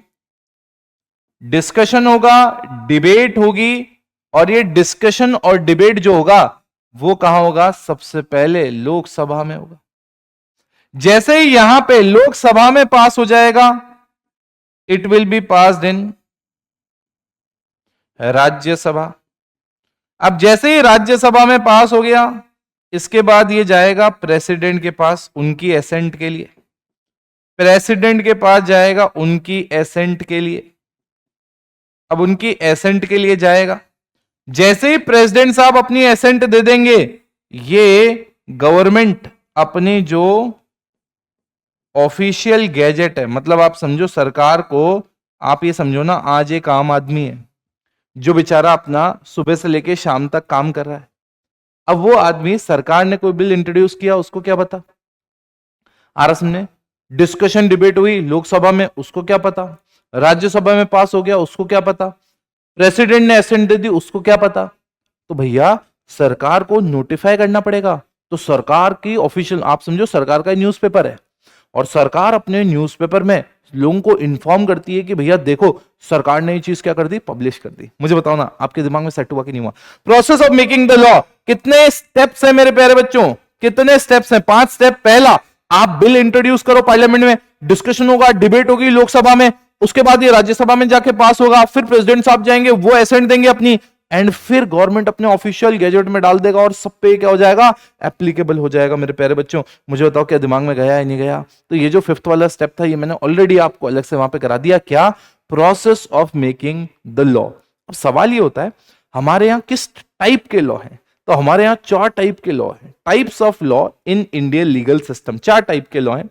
एक क्रिमिनल लॉ है, आगे आएगा सिविल लॉ, आगे कौन सा आएगा? सिविल लॉ, फिर आएगा कॉमन लॉ, और फिर आएगा नेचुरल जस्टिस का प्रिंसिपल। नेचुरल जस्टिस का प्रिंसिपल तो सिंपल है यार, आप जब भी कोई भी चीज अप्लाई करोगे, कोई कानून को अप्लाई कर लो, कोई डिसीजन ले लो, भैया हमेशा नेचुरल जस्टिस का तो ध्यान रखोगे। इन तीनों को हम थोड़ा सा डिस्कस करते हैं। कौन से वाले को? ये जो सिविल, क्रिमिनल और ये है, ताकि हम जब रीड करें तो रीड करने से पहले हमारे दिमाग में कुछ सेट हो। देखो यार, क्रिमिनल जो होता है ना वो थोड़ा सा किस तरह का होता है? क्रिमिनल टाइप काम है। जैसे मान लो मर्डर हो गया, आर्स ने, थेफ्ट हो गया, रेप हो गया, ये सारी की सारी चीजें जो है क्रिमिनल टाइप ऑफ एक्टिविटीज में आती हैं। किस में आती हैं? क्रिमिनल। जब मैं सिविल की बात करता हूं तो सिविल में यहां पे ये क्या बात करते हैं? सिविल में ये कहते हैं भैया कोई भी डिस्प्यूट हो गया। क्या हो गया? कोई भी डिस्प्यूट किसी इंडिविजुअल के बीच में, कोई इंस्टीट्यूट्स के बीच में, तो भैया हम कहते हैं वो सिविल मैटर है। अरे क्रिमिनल टाइप नहीं है यार, डिस्प्यूट है इनमें आराम नॉर्मल। उसके बाद मैंने कहा कॉमन लॉ। अब भैया कॉमन लॉ जो है आप समझो, अभी हमने क्या बात की थी? हमने बात किसकी की थी? हमने बात की थी मेरे प्यारे बच्चों, हमने कहा था अगर मान लो कोई जजमेंट आ गया, अब वो जो जजमेंट आ गया ना, तो वो जजमेंट भी अपने आप में अब क्या बन गया भैया? लॉ का पार्ट बन गया। तो अब आप देखो, जैसे मान लो सुप्रीम कोर्ट है, सुप्रीम कोर्ट है और सुप्रीम कोर्ट ने कोई जजमेंट दिया, तो वो सारे के सारे कोर्ट्स पे क्या हो गया बेटा? अप्लाई हो गया। वैसे ही हाई कोर्ट ने कोई जजमेंट दिया तो जिस स्टेट का वो हाई कोर्ट है उन स्टेट्स पे भी वो क्या हो गया? एप्लीकेबल हो गया। अब इसका प्रिंसिपल क्या है? एक स्टेट डिसाइजेस करके एक प्रिंसिपल है, वो ये कहता है कि जो ऑलरेडी डिसाइड हो गया ना भैया, उसको बार बार थोड़े डिस्कस करोगे, आप उसको फॉलो करो ना। आ रहा सुनने? तो मैंने कहा 1, 2 और 3 इसको पढ़ते हैं। बट मैंने कहा क्रिमिनल वाले में मैं थोड़ा सा आइडिया आपको दे दूं। जैसे इंडिया में आपने बहुत जगह भी नाम सुना होगा इंडियन पिनल कोड। आरस में इंडियन पिनल कोड को भैया अब हमने रिप्लेस कर दिया, और किससे रिप्लेस कर दिया? भारतीय न्याय संहिता से। अब आप देखो इंडियन पिनल कोड क्या था? ये बताता था कि भैया क्राइम जो है वो क्या है। भाई आज मैं कह रहा हूं मर्डर है, अटेम्प्ट टू मर्डर है, कब माना जाएगा? तो ये क्राइम को डिफाइन करता था सारे के सारा। आ रहा समझे? और ये जो क्रिमिनल प्रोसीजर कोड था ये बताता था उसका पूरा प्रोसीजर कि किसी को अगर सजा दिलवानी है तो उसका पूरा प्रोसीजर क्या रहेगा, किस तरह से उसको सारी की सारी चीजें चलेंगी और अल्टीमेटली उसको सजा होगी। राइट? यहां पे पूरा का पूरा डिफाइन किया जाता था और पनिशमेंट बताया जाता था कि अगर ये प्रूव हो जाता है तो उसका ये पनिशमेंट होगा, और इसमें पूरा प्रोसीजर था। तो अब हमने इंडियन पिनल कोड को भारतीय न्याय संहिता से रिप्लेस कर दिया, और जो क्रिमिनल प्रोसीजर कोड था उसकी जगह हम क्या लेके आए? भारतीय नागरिक सुरक्षा संहिता। क्लियर है? दिमाग में सेट रहेगा। अब फटाफट अपन चलते हैं और अपन इसके आगे पढ़ते हैं। अब सबसे पहले क्रिमिनल लॉ को पढ़ते हैं। मैं ऑलरेडी आपको बता चुका हूं, अब अपन मॉड्यूल की रीडिंग कर रहे हैं। These are the law concerned with laws pertaining to the violation of rule of law, public wrong and punishment of the same। भैया पब्लिक रॉन्ग में अगर आपने कुछ किया आरस में, उसके रिगार्डिंग जो लॉज हैं उनके रिगार्डिंग है, और उनमें पनिशमेंट क्या होंगे उनके रिगार्डिंग बात होती है। जैसे इंडियन पिनल कोड जो किसको डिफाइन करता है? क्राइम्स को, उनके नेचर को, और बताता है इसका पनिशमेंट क्या होगा। उसके बाद में क्रिमिनल प्रोसीजर कोड, ये क्या बताता है कि भैया पूरा प्रोसीजर बताता है कि किसी को एग्जीक्यूट करना है पनिशमेंट में तो उसका पूरा प्रोसीजर क्या रहेगा। एग्जांपल देख लो, murder, rape, theft, cheating, fraud, ये सारे किस में आ गए भैया? क्रिमिनल केसेस में आ गए। सिविल में मैटर ऑफ डिस्प्यूट, क्या बेटा? मैटर ऑफ डिस्प्यूट, कोई आपका डिस्प्यूट है वो मैटर सिविल में आ गया। Civil law focuses on dispute resolution, कि भैया दोनों पार्टी के बीच में जो डिस्प्यूट आ रहा है उसको रिजॉल्व कैसे करते हैं, वो सिविल लॉ काम करता है। जैसे आप देखो ना, कोड ऑफ सिविल प्रोसीजर है भैया, लॉ ऑफ कॉन्ट्रैक्ट हो गया, लॉ ऑफ टॉर्ट हो गया, फैमिली लॉज हो गए, ये सब क्या है? आपके जो नॉर्मली डिस्प्यूट चल रहे हैं, ऐसे क्रिमिनल मैटर्स में नहीं है ये बात। यहाँ पे कौन सा? Civil matter. मैं जब कॉमन लॉ की बात करता हूं तो कॉमन लॉ में क्या आता है मेरे प्यारे बच्चों? जुडिशियल प्रेसिडेंट और a case law is a common law. मतलब एक कोई जुडिशियल जजमेंट आ गया, उसको हम कह रहे हैं भैया वो भी कॉमन लॉ का पार्ट बन गया। अब सुप्रीम कोर्ट अगर कोई जजमेंट देता है तो वो सारे के सारे कोर्ट्स पे क्या हो जाता है मेरे प्यारे बच्चों? बाइंडिंग हो जाता है। अब मैंने आपको प्रिंसिपल भी बताया था, stare decisis to stand by which is decided. जो ऑलरेडी डिसाइड हो गया भैया, अब उस पर स्टैंड रहो, वो लॉ का पार्ट बन चुका है। अब आते हैं last, natural justice. Natural justice मतलब ये कोई एक चीज नहीं है जो मैं बता दूं, मैं बस ये कह रहा हूं कि जब भी कोई भी आप चीज लॉ में लेके जा रहे हो या लॉ का पार्ट बना रहे हो या कोई जजमेंट भी आ रहा है, उसमें नेचुरल जस्टिस फॉलो करना है। जैसे आप देखो प्रिंसिपल ऑफ नेचुरल जस्टिस क्या कहता है?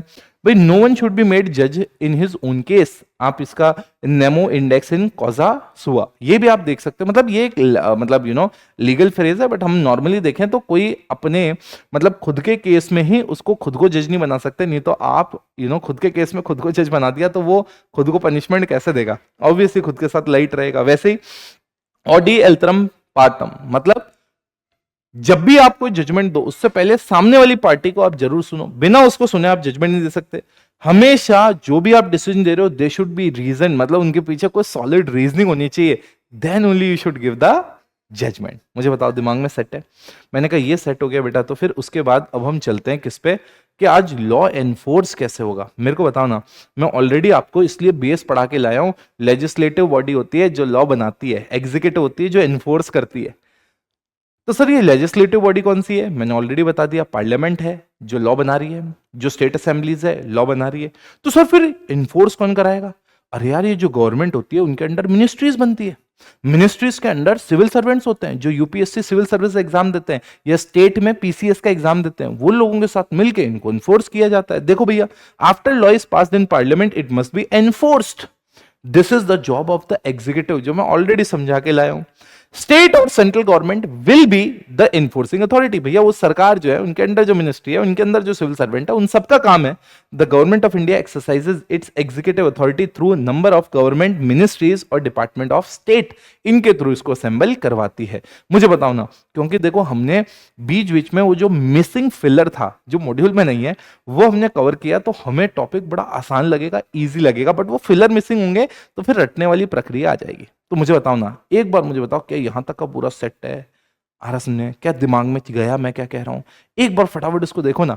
तो हमने फर्स्ट पार्ट इसको रैप अप कर लिया यार। सो गाइस दिमाग में सेट रहा, तो अब बढ़ते हैं हम आगे। अब हम पढ़ेंगे मिनिस्ट्रीज। क्या पढ़ेंगे मेरे प्यारे बच्चों? मिनिस्ट्रीज पढ़ेंगे। मिनिस्ट्रीज पढ़ेंगे, मेजर मिनिस्ट्रीज। अब देखो भैया, मेजर मिनिस्ट्री में जो सबसे पहली मिनिस्ट्री है वो हम पढ़ेंगे फाइनेंस मिनिस्ट्री।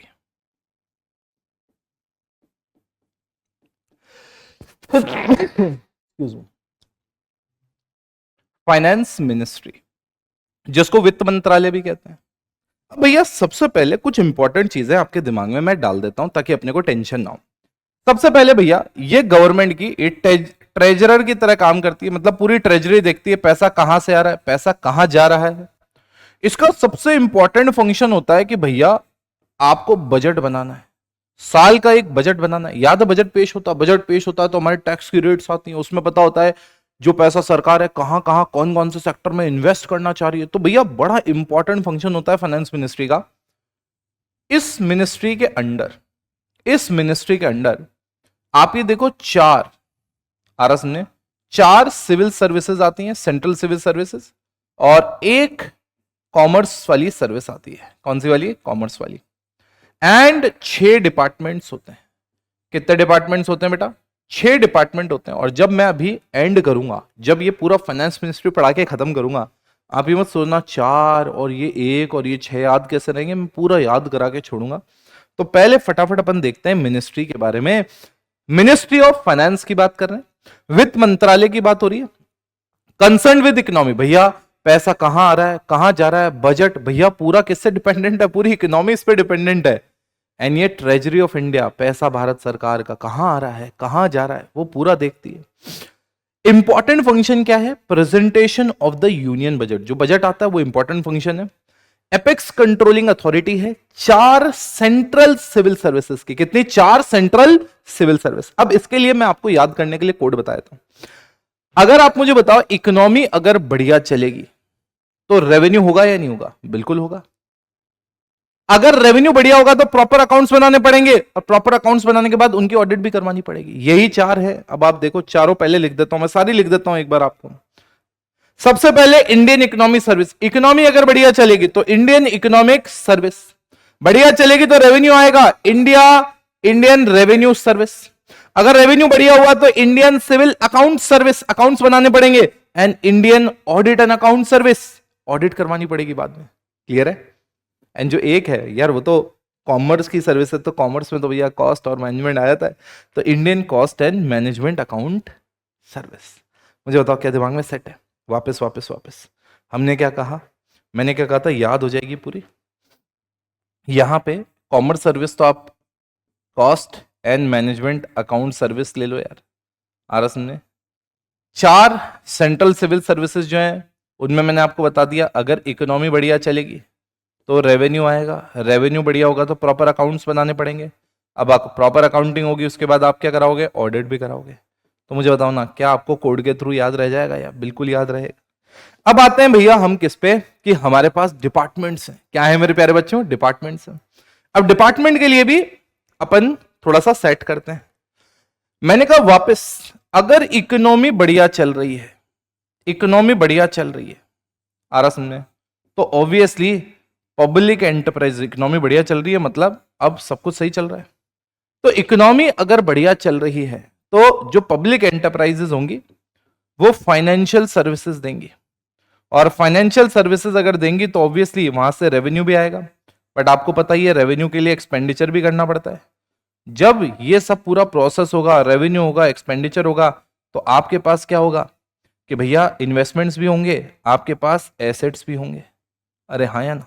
वापस मैंने कहा इकोनॉमी बढ़िया जब चलती है, पब्लिक एंटरप्राइजेस फाइनेंशियल सर्विसेज देती है, जिससे रेवेन्यू आएगा भी और आपको एक्सपेंडिचर भी करने पड़ेंगे, और साथ में आपके पास इन्वेस्टमेंट और एसेट भी बन के आएगा।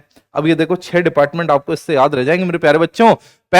सबसे पहला क्या है? Department under the ministry of finance. पहला department of economic affairs, department of expenditure, department of public enterprises, department of revenue, उसके बाद आपका डिपार्टमेंट ऑफ फाइनेंशियल सर्विसेज, उसके बाद department of investment and public asset management. आप ध्यान से देखना मैं क्या कह रहा हूं। मैं ये कह रहा हूं आपको, मैं बोला इकोनॉमी बढ़िया चलेगी तो आप देखो डिपार्टमेंट ऑफ इकोनॉमिक अफेयर्स, मैंने बोला भैया वो होगा तो पब्लिक एंटरप्राइजेस क्या देगी, फाइनेंशियल सर्विसेज, तो दो आ जाओ चेक कर लो, department of public enterprises, department of financial services. अरे भैया जो डायरेक्टली कोड में वर्ड है उसी से बन रहा है। फिर डिपार्टमेंट ऑफ रेवेन्यू कहां गया, department of revenue, department of expenditure and department of investment and public asset management. अरे यार जो पूरे सरकार के एसेट्स हैं, हमारे देश के एसेट्स हैं, उनको पूरा मैनेज करना। कोई कंपनी अगर सरकारी कंपनी है उसको अगर डिसइन्वेस्टमेंट करना है तो ये कौन देखता है, department of investment and public asset management. तो मुझे बताओ ना, क्या वित्त मंत्रालय हमारे दिमाग में सेट हो गया, क्या हमें पूरा पता है भैया इसका काम क्या है, ट्रेजरी ऑफ इंडिया की तरह काम करेगी भैया, इकोनॉमी पूरी डिपेंडेंट होती है, इंपॉर्टेंट फंक्शन है बजट लेके आना, उसके बाद में क्या बोल रहा हूं मैं, उसके बाद में इसके चार कौन C central civil service under आती है, कॉमर्स सर्विस कौन सी आती है, डिपार्टमेंट क्या क्या है। गाइज इतना अगर याद रख लिया तो अपनी गाड़ी आगे बढ़ जाएगी, और ये याद रहना ही चाहिए क्योंकि हमारे पास 6 नंबर का ऐसा डायरेक्ट क्वेश्चन इसमें से आने वाला है। तो एक बार फटाफट बेटा देखो और मुझे बताओ दिमाग में सेट हो गया क्या।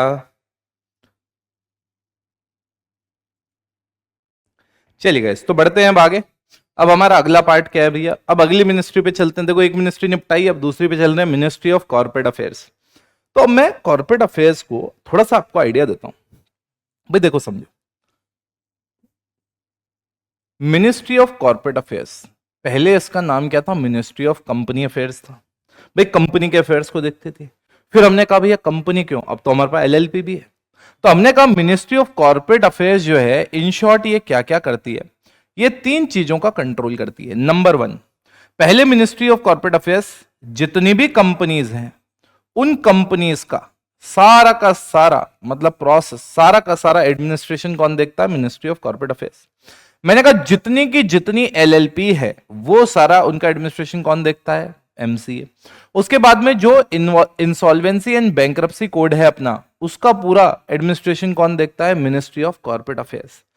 तो इन शॉर्ट जितनी हमारी इंडियन एंटरप्राइजेज है उनका एडमिनिस्ट्रेशन हो रहा है मेरे प्यारे बच्चों यहां पे, किसका, इंडियन एंटरप्राइजेस का यहां पे पूरा का पूरा क्या हो रहा है, एडमिनिस्ट्रेशन हो रहा है, और ये कौन कर रहा है, मिनिस्ट्री ऑफ कॉर्पोरेट अफेयर्स। तो भैया अब हम देखेंगे तो हमारे को फटाफट फटाफट समझ में आएगा, टाइम नहीं लगेगा। मैंने कहा primarily it is concerned with the administration of companies act, companies act पुराना वाला, लिमिटेड लायबिलिटी एक्ट 2008, उसके बाद इंसॉल्वेंसी एंड बैंक्रप्सी कोड जो 2016 में आया, रिस्पॉन्सिबल है जो भी इंडियन एंटरप्राइजेज है उनकी रेगुलेशंस के लिए। उसके बाद अब सवाल ये उठता है कि मान लो सर, मान लो ये सर जो है ये कैसा होगा, तो मैंने कहा यार इसमें डेफिनेटली मिनिस्टर्स तो होंगे, मिनिस्टर है, अब मिनिस्टर क्या करेगा, इसको किसके साथ चलाएगा, ये चलाएगा सिविल सर्वेंट्स के साथ। किसके साथ चलाएगा, सिविल सर्वेंट्स। सर ये सिविल सर्वेंट्स थोड़ा सा डिफाइन कर दो। मैंने कहा समझो, एक एग्जाम होता है जो यूपीएससी करवाता है, यूनियन पब्लिक सर्विस कमीशन, और ये एक एग्जाम कराता है जिसका नाम है civil service examination, CSC, civil service examination. अब उसमें रैंकिंग्स होती है, किसी को आईएएस मिलता है, किसी को आईपीएस मिलता है, किसी को अलग अलग कैडर मिलती है। तो कहने का मतलब है ये क्या करते हैं, ये जो एग्जाम में सेलेक्टेड होते हैं उनमें से सिविल सर्वेंट्स को लेते हैं और उनके साथ मिलके ये पूरा एमसीए क्या मिनिस्टर चलाते हैं। अब देखिए, run by civil service of the Indian corporate law service cadre, मतलब ये एक सर्विस होती है, Indian corporate law service cadre, ये सर्विस होती है सिविल सर्विस में।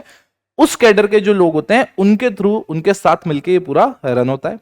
जो हाईएस्ट पोस्ट होती है वो होती है director general of corporate affairs. क्या होती है, director general of corporate affairs, ये होती है। मुझे बताओ क्या आपने दिमाग में सेट हो गया, अगर कोई आपसे पूछे मिनिस्ट्री ऑफ कॉर्पोरेट अफेयर्स, आपके दिमाग में सेट है ये मिनिस्ट्री क्या क्या काम करती है, ये मिनिस्ट्री में होते कौन है, सिविल सर्विसेज होते हैं, सिविल सर्वेंट्स होते हैं। सिविल सर्वेंट्स कहां से आते हैं, यूपीएससी से एग्जाम देते हैं, civil service, UPSC exam conduct कराती है सिविल सर्विस एग्जामिनेशन का, उसमें जो लॉ कैडर के बंदे होते हैं वो आके इस मिनिस्ट्री में, इस मिनिस्ट्री ऑफ कॉर्पोरेट अफेयर्स में साथ में मिलकर मिनिस्टर्स के साथ इसको चलाते हैं। मुझे बताओ ना, क्या आपके दिमाग में दूसरी मिनिस्ट्री भी क्लियर हो गई। सो गाइस अब चलते हैं हम अगली मिनिस्ट्री पे। भैया फाइनेंस निपटा दिया हमने, कॉर्पोरेट अफेयर निपटा दिया, अब हम चलते हैं गृह मंत्रालय पे। किस पे चलते हैं, गृह मंत्रालय, मिनिस्ट्री ऑफ होम अफेयर्स। क्या है बेटा? Ministry of home affairs. Ministry of home affairs it is the ministry of government of India, और जो इसका मिनिस्टर होता है उसको होम मिनिस्टर भी कहते हो, पता है ना आपको। ये चेक क्या करता है? ये हमारी डोमेस्टिक पूरी मतलब इंटरनल पूरी सिक्योरिटी के लिए, डोमेस्टिक पॉलिसी के लिए ये बंदा रिस्पॉन्सिबल होता है। इसीलिए तो आप देखो ना, कई बार ऐसा होता है कोई टेररिस्ट अटैक हुआ तो वो कहते हैं होम मिनिस्टर को इस्तीफा देना चाहिए। क्यों? क्योंकि इंटरनल सिक्योरिटी के लिए वो जिम्मेदार होता है। ठीक है, अब देखिए, अब जो ये होम मिनिस्ट्री है इसके अंडर आप डिपार्टमेंट देखो, 1 2 3 4 5 6, 6 डिपार्टमेंट है। और मैंने क्या कहा आपको, ये भी टिप्स पे याद होंगे। आप ये देखो, हमारे बॉर्डर पे क्या जम्मू एंड कश्मीर एंड लद्दाख है? यस, तो बॉर्डर पे जम्मू एंड कश्मीर लद्दाख है, स्टेट्स आनंद, बॉर्डर पे जम्मू एंड कश्मीर लद्दाख स्टेट्स हैं। उनकी इंटरनल सिक्योरिटी, इंटरनल मैटर्स और उनकी ऑफिशियल लैंग्वेज अर्थ में किसकी भैया जिम्मेदारी मानेंगे? होम मिनिस्ट्री की। तो उसी पे मानो ये सारे के सारे। पहला, department of border management, department of J and K and Ladakh affairs. वापस वापस मैंने क्या कहा था? बॉर्डर पे जम्मू एंड कश्मीर एंड लद्दाख हैं, जो स्टेट्स हैं, तो मतलब department of border management, department of border management, department of J and K and Ladakh affairs, department of states, इनकी internal security, department of internal security and official language, department of official language किसकी जिम्मेदारी है? Department of home की। किसकी है भैया? Department of home. याद रहेगा, बॉर्डर पे जम्मू एंड कश्मीर एंड लद्दाख जो स्टेट्स हैं उनकी internal security and official language किसकी जिम्मेदारी है? Department of home affairs. अब बेटा ये कोई चीज है जो मैं करेक्ट कराना चाह रहा हूं, मतलब मॉड्यूल में गलत है मेरे हिसाब से। ठीक है, अब आप सुनिएगा, ये जो डिपार्टमेंट ऑफ ऑफिशियल लैंग्वेज है इसके अंदर दो सब पार्ट्स हैं। एक है सेंट्रल ट्रांसलेशन ब्यूरो, जो हिंदी डॉक्यूमेंट्स को जो भी डॉक्यूमेंट्स आते हैं उनको हिंदी या अदर लैंग्वेजेस में कन्वर्ट करता है, और सेंट्रल हिंदी ट्रेनिंग इंस्टीट्यूट जो गवर्नमेंट डिपार्टमेंट्स को ट्रेन करता है हिंदी के लिए। आ रहा समझ में? अब यहां पे मॉड्यूल में, मैं आपको मॉड्यूल में दिखाता हूं, यहां पे मॉड्यूल में अगर मैं जाऊं तो मॉड्यूल में यहां पे क्या दे रखा है? हमें मॉड्यूल में दे रखा है कि ऑफिशियल लैंग्वेज में इन्होंने डायरेक्टरेट ऑफ सेंसस ऑपरेशन दे रखा है। मेरे हिसाब से ये यहां पे नहीं होना चाहिए। आ रहा समझ? ये यहां पे नहीं होना चाहिए, और ये यहां पे नहीं होना चाहिए। तो सर कहां पे होना चाहिए? मैंने कहा अभी दिखाते हैं आपको। तो मैंने मेरे वाले में आपको बिल्कुल अच्छे से बना के दिखा दिया है कि मेरे हिसाब से कहां होना है। मेरे हिसाब से जो डिपार्टमेंट ऑफ होम होता है उसके under registrar general and census commissioner of India आता है, जिसको आरजीआई कहते हैं। उसके अंडर होता है ये डायरेक्टरेट ऑफ सेंसस ऑपरेशन, ये उसके नीचे नहीं होता है। आ रहा समझे? बट फिर भी मैंने आपको यहाँ पे करेक्ट करके पूरा का पूरा बता दिया कैसे कैसे क्या क्या है। तो मुझे बताओ ना, क्या गृह मंत्रालय अपने दिमाग में सेट हो गया? हमने 3 मंत्रालय पढ़े, कौन सा? पहले वित्त मंत्रालय, उसके बाद मिनिस्ट्री ऑफ कॉर्पोरेट अफेयर्स, फिर गृह मंत्रालय, मिनिस्ट्री ऑफ होम अफेयर्स। एक बार पूरे के पूरे चार्ट को देख लो यार। सो गाइज अब बढ़ते हैं हम अगली मिनिस्ट्री पे, और मिनिस्ट्री जबरदस्त मिनिस्ट्री है, one of the oldest ministry है, ministry of law and justice. Of नहीं आएगा, ministry of law and justice आएगा। ठीक है, चलिए अब मैंने कहा यहां पे सबसे पहले डायरेक्टली डिपार्टमेंट में आया था, उसके थ्रू समझाता हूं। मैंने कहा 3 डिपार्टमेंट है। सबसे पहले डिपार्टमेंट ऑफ लीगल अफेयर्स। भैया जो भी लीगल मैटर्स होते हैं उसमें गवर्नमेंट को एडवाइस वगैरह देना, उनके हैंडल करना, कोई भी अगर इश्यू आ रहा है तो। मैंने कहा हमें कानून बनाने हैं, तो जो भी ये ड्राफ्टिंग वाला काम होता है जिसमें हम ऑर्डिनेंसेस, कोई बिल्स, ये सब ड्राफ्ट करते हैं, वो लेजिस्लेटिव डिपार्टमेंट करता है। अब जो डिपार्टमेंट ऑफ जस्टिस है उसका काम है जस्टिस डिलीवर कराना, तो कोर्ट के कोई रिफॉर्म्स है, कोई अपॉइंटमेंट्स हैं, वो कौन देता है? डिपार्टमेंट ऑफ जस्टिस देखता है। मुझे बताओ ना, क्या हमारे दिमाग में सेट हो गया? बहुत इजी सी मिनिस्ट्री थी, इसलिए अपन ने ज्यादा इसमें टाइम नहीं लगाया। 3 डिपार्टमेंट है, department of legal affairs, department legislative department and department of justice. और तीनों के 1 लाइनर मैंने बता दिया ये डिपार्टमेंट आखिरकार काम क्या करते हैं। तो मुझे बताओ ना, हमने क्या किया? क्या हम ये कह सकते हैं हमने 4 मिनिस्ट्रीज अभी कवर करी? पहली कौन सी थी? अपनी मिनिस्ट्री ऑफ फाइनेंस। उसके बाद हमने क्या किया? मिनिस्ट्री ऑफ होम अफेयर्स हमने कवर किया। उसके बाद मिनिस्ट्री ऑफ कॉर्पोरेट अफेयर्स, हमने वैसे नंबर में सेकंड पे किया था इसको। And third ministry of law and justice. क्या हमने चारों मिनिस्ट्रीज कवर कर ली? तो मैंने कहा अगर हमने ये चारों कवर कर ली तो अब हम कुछ इंपॉर्टेंट बॉडीज पे आएंगे, और उनके बारे में पढ़ेंगे। आरएस में बॉडीज मतलब जैसे सेबी हो गया, आरबीआई आ गया, इंसॉल्वेंसी एंड बैंक्रप्सी बोर्ड आ गया, उसके बारे में अब हम कवर करेंगे। हमने अभी तक कवर कहां तक कर लिया? हमने मिनिस्ट्रीज तक मेरे प्यारे लाडलों कवर कर लिया। चलिए गाइस, तो आगे बढ़ते हैं।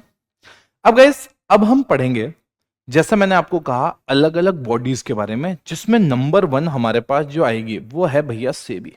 सेबी आप ऑलरेडी जानते हो भैया, जो भी सिक्योरिटीज होती हैं लिस्टेड, जो कमोडिटीज होती हैं, उस पूरे के पूरे मार्केट को रेगुलेट कौन करता है भैया? कौन करता है? सेबी करता है।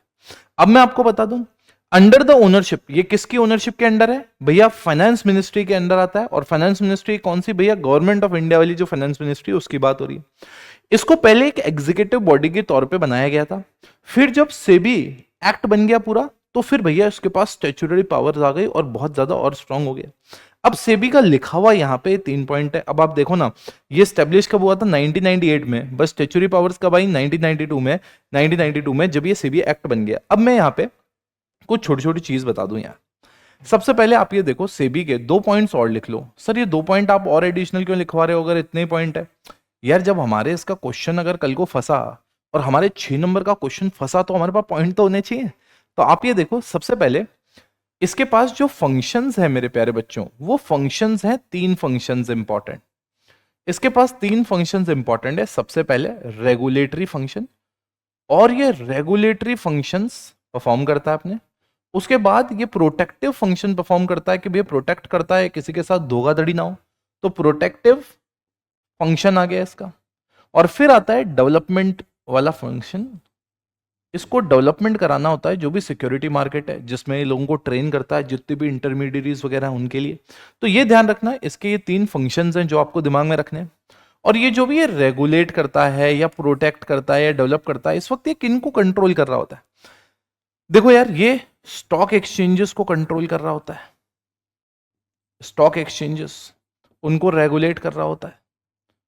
ये और कोई इंटरमीडिएरीज हैं उनको पूरा का पूरा रेगुलेट कर रहा होता है। ये जो भी आपके ब्रोकर्स वगैरह होते हैं, मीडिएटर्स, उनको कंट्रोल कर रहा होता है। आ रहा समझे? तो इनके रिगार्डिंग ये सारा का सारा सेबी अपने प्रोविजंस बनाता है। गाइस देखो, बहुत छोटा सा लिखा हुआ है, बट फिर भी मैंने 2 पॉइंट और एक्स्ट्रा बताए, ताकि आप जब एग्जाम में लिखो तो हमारे पास कुछ पॉइंटर्स रहें। तो मुझे बताओ ना, क्या हमारे दिमाग में सेबी क्लियर है? रेगुलेटरी बॉडी है किसके लिए? सिक्योरिटीज और कमोडिटी मार्केट्स के लिए इंडिया में। किसकी ओनरशिप के अंडर है? Ministry of finance, government of India. Establish कब हुई थी? एग्जीक्यूटिव बॉडी के तौर पे हुई थी 1988 में। स्टैट्यूटरी पावर्स कब मिली? 1992 में, जब सभी एक्ट बन गया। क्लियर है? अब हम पढ़ते हैं भैया सबसे important body, that is reserve bank of India. But जब मैं पढ़ाऊंगा, मैं आपको कुछ मॉड्यूल में करेक्शन भी कराऊंगा। मेरे हिसाब से मॉड्यूल में वो चीज गलत लिखी हुई है, वो आप भी जाके एक्सटर्नल सोर्सेस पे वेरीफाई कर सकते हो। मैंने कहा रिजर्व बैंक ऑफ इंडिया की जब मैं बात करता हूं, तो भैया ये 1935 में ओरिजिनली सेटअप हुआ था आरबीआई एक्ट के हिसाब से, मतलब इंडिपेंडेंस से पहले। उसके बाद में इंडिया का सेंट्रल बैंक है ये भैया। इंडिया क्या है? Central bank.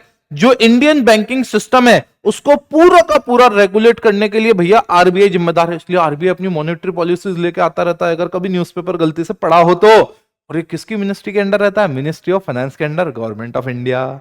उसके बाद में किस चीज के लिए रिस्पॉन्सिबल है? अब आप देखो ना, ये ध्यान रखना, ये मत भूल जाना। ये कंट्रोल करता है, इश्यू करता है, control and issue and maintaining supply of Indian rupee. क्या करना? इश्यू करना, कंट्रोल करना, मेंटेन करना, किस चीज का? And maintaining supply of Indian rupee. उसके बाद में मैनेज करता है ये क्या? कंट्रीज मेन पेमेंट सिस्टम्स जो हैं उन सबको मैनेज करता है। एंड ये किसको प्रमोट करने के लिए काम करता है? कि इंडिया का इकोनॉमिक ग्रोथ हो, इकोनॉमिक डेवलपमेंट हो, उसके लिए भैया ये काम करता है। मुझे बताओ ना कि यहां तक पूरा सेट है। अगर यहां तक का अपने दिमाग में सेट है, पहले देखो ये सेटअप का किसके थ्रू हुआ है? आरबीआई एक्ट 1934 के हिसाब से ये सेटअप हुआ था 1935 में। इंडिया का सेंट्रल बैंक है, किस चीज के लिए रिस्पॉन्सिबल है? रेगुलेट करना, इंडियन बैंकिंग सिस्टम को पूरा रेगुलेट करने के लिए रिस्पॉन्सिबल है। किसकी ओनरशिप के अंडर आ रहा है? Ministry of finance, government of India. क्या काम कर रहा है? Control, issue and maintaining supply of Indian rupee, उसके लिए काम कर रहा है। चेक बॉक्स हो गया नंबर 1। इंडिया का जो मेन पेमेंट सिस्टम है उनको कंट्रोल करता है एंड इकोनॉमिक डेवलपमेंट को प्रमोट करने के लिए काम करता है कि भैया इकोनॉमिक डेवलपमेंट इंडिया का ज्यादा से ज्यादा। अब मैंने कहा इसके पास क्या है, अब आप इसको ध्यान से देखना, मैं कह रहा था इसी में मुझे थोड़ा सा डिस्प्यूट है मॉड्यूल से। अब जैसे मेरे हिसाब से मैं जो आपको बता रहा हूं, 4 प्रेसेस है, मैं चारों एक साथ दिखा देता हूं, ठीक है। एक अपनी मैसूरू में प्रेस है, कर्नाटका में, और इसकी ओनर आरबीआई है, और ये BRBNMPL, अभी आपको मैं थोड़ी देर में बता दूंगा आरस में। वैसे बता दूं, अगर आप बोलो तो Bharatiya reserve bank note Mudran private limited, ठीक है। और ये क्या करिए, इसका फोकस एरिया होता है कि जो हाई डिनोमिनेशन नोट्स हैं उनकी बल्क में प्रिंटिंग करना। कौन सी प्रेस है? मैसूरू वाली। एक है सल्बोनी वाली जो कि वेस्ट बंगाल में है, आरबीआई के अंडर है। अगेन किसके थ्रू है? BR, Bharatiya reserve bank note Mudran private limited के अंदर है, हाई डिनोमिनेशन के नोट छापती है भी। नासिक महाराष्ट्र में जो गवर्नमेंट ऑफ इंडिया, इसमें देखो SPMCIL है, जो भी आपको मैं बता दूंगा। अब ये मॉडर्न फीचर्स के साथ इसको बनाया गया है। और देवास में जो एमपी में है, गवर्नमेंट ऑफ इंडिया के अंदर, SPMCIL के अंडर नाम से, ये स्मॉल डिनोमिनेशन के नोट्स, स्टैम्प्स, पासपोर्ट ये प्रिंट होते हैं यहाँ।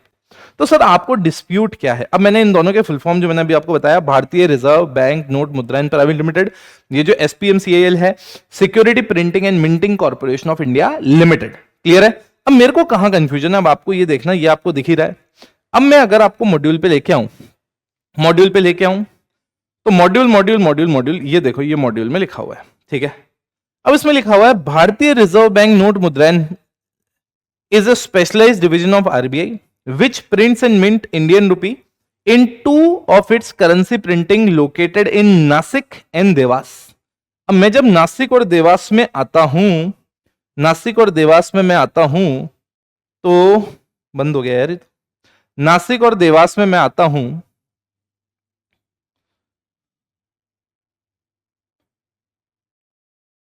अब आप देखो नासिक और देवास में BRBNMPL की नहीं है, SPMCIL मतलब गवर्नमेंट ऑफ इंडिया वाली है, ये वाली नहीं है। तो इन्होंने थोड़ा सा इसमें गड़बड़ कर रखी है, बट मैंने मेरे नोट्स में इसको करेक्ट कर दिया ताकि आपको रहे, और मैंने इसलिए आपको दिखा भी दिया कि यार वो एक्चुअली क्या करेक्शन है जो अपन को दिखाना था। क्लियर है? क्लैरिटी है क्या? तो जो नासिक और देवास में बात कर रहे हैं वो भैया security in printing, security and minting, जो आपका, आप ये समझो ना कि गवर्नमेंट ऑफ इंडिया, आप ये नहीं कह सकते भाई सर आरबीआई भी तो इसके अंडर आ रहा है, ऐसा वैसा। आपको ये समझना पड़ेगा कि भाई 4 अलग अलग, आपको अगर 2 नाम दे दिए, वो आरबीआई के अंडर बोल रहे हैं और आरबीआई के अंडर SPMCIL नहीं बोल रहे हैं, BRBNMPL बोल रहे हैं, तो गड़बड़ बोल रहे हैं ना। तो हमें देखना पड़ेगा भाई security printing and minting corporation of India limited के अंदर आ रहा है या ये Bharatiya reserve bank note Mudran private limited के अंडर आ रहा है। तो यहां पे ये थोड़ा सा ग्लिच हो जाता है कई बार, ऐसा नहीं है कि बहुत ऐसा जानकर उन्होंने किया होगा, बट ऐसा ब्लंडर हो जाता है। बट मैं आपको पढ़ा रहा हूं तो मैं आपको एक करेक्शन कराते हुए जा रहा हूं ताकि आपके दिमाग में ये सेट रहे। क्लियर है? तो क्या हमने आरबीआई देख लिया? बिल्कुल देख लिया भैया। अब आप देखो नेक्स्ट कि भाई हमारे यहाँ पे यूपीआई चलता है। यूपीआई कौन कंट्रोल करता है भैया? National payment corporation of India. अब मुझे बताओ ना, इसको किसने स्टैब्लिश किया? आरबीआई ने। तो RBI establish the national payment corporation of India to regulate the payment of settlement system और payment of settlement system in India. इसने आरबीआई ने डेवलप किया। अब आरबीआई बहुत सारी क्रेडिट इंश्योरेंस या क्रेडिट गारंटीज ये सब भी देता है। मान लो आपने कोई डिपॉजिट किया पैसा और कल को डूब जाए तो आरबीआई उसकी गारंटी के तौर पे भी देता है। तो मैंने कहा ये मैंने आपको पूरा का पूरा आरबीआई के बारे में बताया। अब आते हैं अपन भैया insolvency and bankruptcy board of India. अब भैया ये क्या है? ये रेगुलेटर है। किसको देखता है? ये इंसॉल्वेंसी प्रोफेशनल एजेंसीज, मतलब ये सारे के सारे लोग जो entities insolvency and bankruptcy code में है उन सबको एंटिटीज को क्या करता है? ये पूरा पूरा मैनेज करता है। Insolvency professional information utilities IU आएगा। ये क्या करता है? ये सारे के सारे फाइनेंशियल इंफॉर्मेशन जो डेटर की होती है वो स्टोर करके रखता है। कौन? Information utilities. वैसे आपको इतना पढ़ने की जरूरत नहीं है, आपको बस इतना देखना है। ये रेगुलेटर है और क्या ओवरसी करता है? Insolvency proceedings and entities like कौन सा? IPA, IP एंड IU, इनको मैनेज करता है। अब सवाल ये है कि ये बोर्ड जो है इसके पास कहां से पावर्स आई? तो भैया हमने 2016 में इंसॉल्वेंसी एंड बैंक्रप्सी कोड बनाया था। उस इंसॉल्वेंसी एंड बैंक्रप्सी कोड के थ्रू हमने क्या किसको power the? Insolvency and bankruptcy board of India, that is IBBI। अब यहां पे होता क्या है? किसके लिए है? तो मैंने कहा ये भैया इंडिविजुअल के लिए, कंपनी के लिए, LLP के लिए, पार्टनरशिप के लिए। हाँ, बट एक चीज ध्यान रखना, अगर कंपनी और LLP है तो इनके लिए NCLT है। आ रहा समझ में? इनके लिए NCLT है।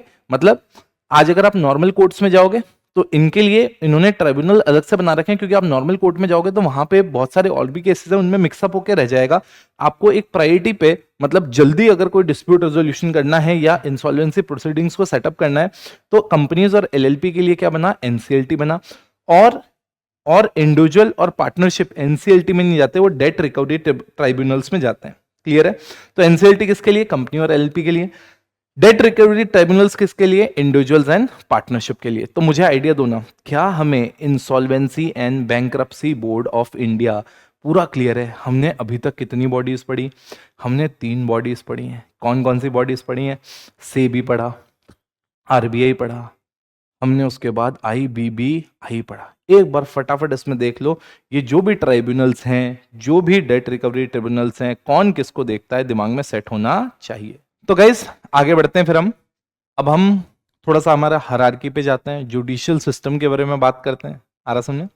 बट एक चीज आपको यहीं पे बता दूं मैं, जैसे अगर आप ये सोच रहे हो जैसे जैसे जैसे जैसे इंसॉल्वेंसी एंड बैंक्रप्सी कोड है, बहुत सारी जगह आपके पास वर्ड आ रहा है एक्ट, तो एक्ट और कोड में आपको फर्क होना चाहिए पता। एक्ट जो होता है वो एक सिंगल इंडिविजुअल लॉ है जो लेजिस्लेचर ने पास किया। कोड जब होता है, इसका मतलब जो अलग अलग एक्ट्स या लॉज अलग अलग जगह पड़े थे ना, उनको कंबाइन करके जब आप एक जगह ले आते हो, उसको हम कोड कहते हैं। अब आप देखो ये कोड क्यों है, क्योंकि आप देखो कंपनी पहले इंसॉल्वेंसी अलग सिस्टम के थ्रू हो रही होगी, एलएलपी अलग हो रही होगी, पार्टनरशिप अलग अलग, इंडिविजुअल, उन सबको आपने इकट्ठा करके आप कहां लिया है, एक जगह पे लिया है। तो that is the difference between the act and that is the difference between the code. अब गाइस, अब हम आगे बढ़ते हैं। अब हम देखते हैं structure of the Indian judicial system. ये स्ट्रक्चर क्या कहता है? ये स्ट्रक्चर कहता है, सबसे पहले हमारा जो ये सिस्टम है उसमें रेगुलेशंस, मतलब बेसिकली क्या रेगुलेट करता है, इंटरप्रिटेशन। मैंने आपको कहा ना जुडिशरी क्या करता है भाई, एक्ट में कोई चीज लिखी हुई है उसको इंटरप्रेट कर रहा है, किसको, एक्ट में और कोड में जो लिखी हुई है। उसके बाद में हम कहते हैं भैया सेकंड ये क्या करता है, कोई डिस्प्यूट होता है उसको रिजॉल्व करता है भैया। उसके बाद में प्रमोट करता है फेयरनेस, भाई जो भी हमारे यहाँ के लोग हैं उनके बीच में फेयरली, कि आप टेंशन मत लो, आपको ईमानदारी से सारी चीजों का निवारण मिलेगा, जो भी सारे सॉल्यूशन मिलेंगे विथ फेयरनेस। तो अगेन सबसे पहले इंटरप्रिटेशन, डिस्प्यूट को रिजॉल्व करना एंड फेयरनेस प्रमोट करना सिटीजन ऑफ द लैंड जो हमारे यहाँ के। अब हम इसमें आते हैं तो हायरार्की पे आते हैं। सबसे पहले भैया हमारे पास सबसे ऊपर कौन है, सुप्रीम कोर्ट। पूरे देश में एक ही सुप्रीम कोर्ट है भैया। फिर हमारे पास हाई कोर्ट है। टेक्निकली कॉन्स्टिट्यूशन कहता है हर स्टेट का एक हाई कोर्ट होना चाहिए, बट यहाँ पे क्या है, हर स्टेट में एक नहीं है, बट हर स्टेट को एक एक हाई कोर्ट एलोकेट कर रखा है कि वो किस में जाएगा। एंड देन हमारे पास क्या आते हैं, डिस्ट्रिक्ट एंड सेशन कोर्ट्स हमारे पास आते हैं। तो सुप्रीम कोर्ट देखते हैं सबसे पहले। ये एक एपेक्स बॉडी होती है जुडिशरी की, भैया सबसे ऊपर है। लोकेशन कहाँ है इसकी, न्यू दिल्ली है।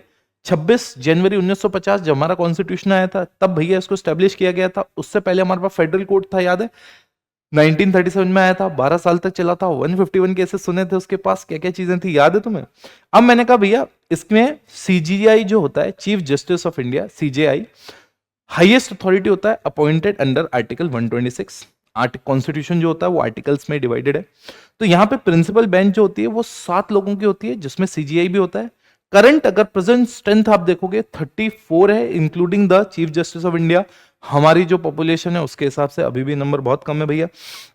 जो भी इंडिविजुअल है वो रिट पिटीशन फाइल करके सुप्रीम कोर्ट में रिलीफ ले सकता है। आप देखो ना, बहुत सारे ऐसे केसेस हैं, क्योंकि हम कॉन्स्टिट्यूशन डिटेल में नहीं पढ़ रहे हैं, हमारे पास सिर्फ कौन सा वाला लॉ का बेसिक फ्रेमवर्क है। तो रिट पिटीशन होती है, मतलब अगर इंडिविजुअल को किसी पर्टिकुलर केस में, मान लो कोई पर्टिकुलर सिचुएशन में उसकी कोई फंडामेंटल राइट वगैरह छीनी जा रही है, तो उस रिट पिटीशन जहां जहां अलाउ कर रखी है उन केसेस में आप रिट पिटीशन फाइल कर सकते हो और सुप्रीम कोर्ट से डायरेक्टली इंडिविजुअल भी क्या कर सकता है बेटा, रिलीफ ले सकता है। दिमाग में क्लियर है?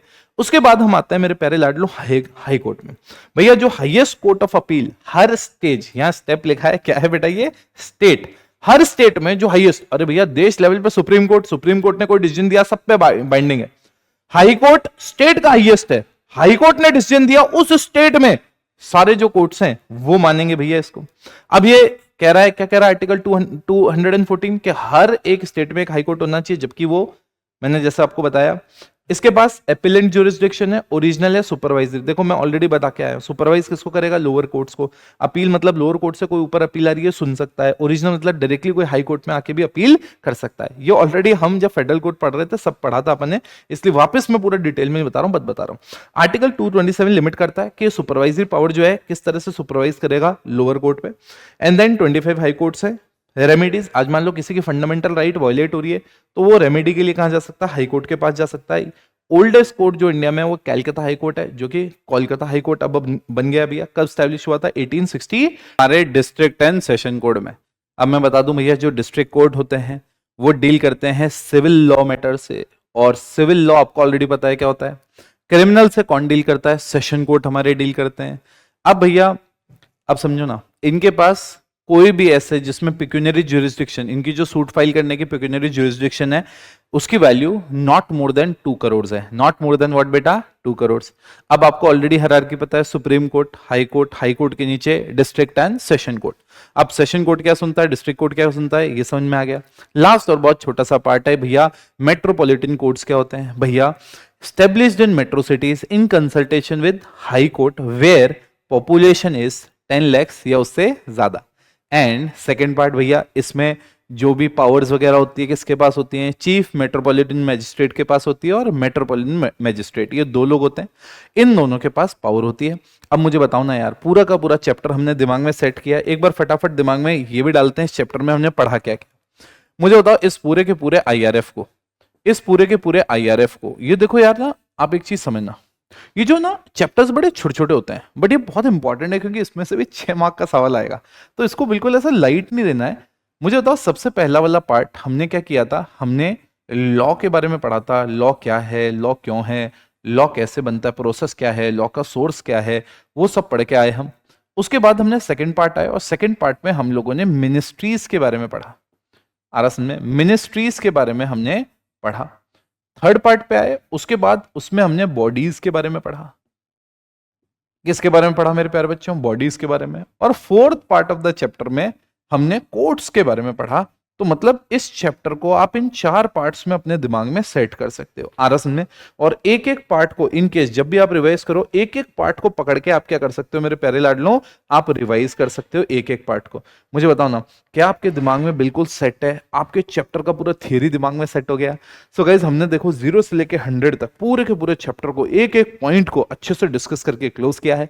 अब आपकी जिम्मेदारी है गाइज, जैसे मैंने आपको बहुत अच्छे से पढ़ाया उतनी ही ऑनेस्टी से आप मॉड्यूल पढ़ोगे और इस टॉपिक को रैप अप करोगे। See you in the next session, till then take care, bye bye.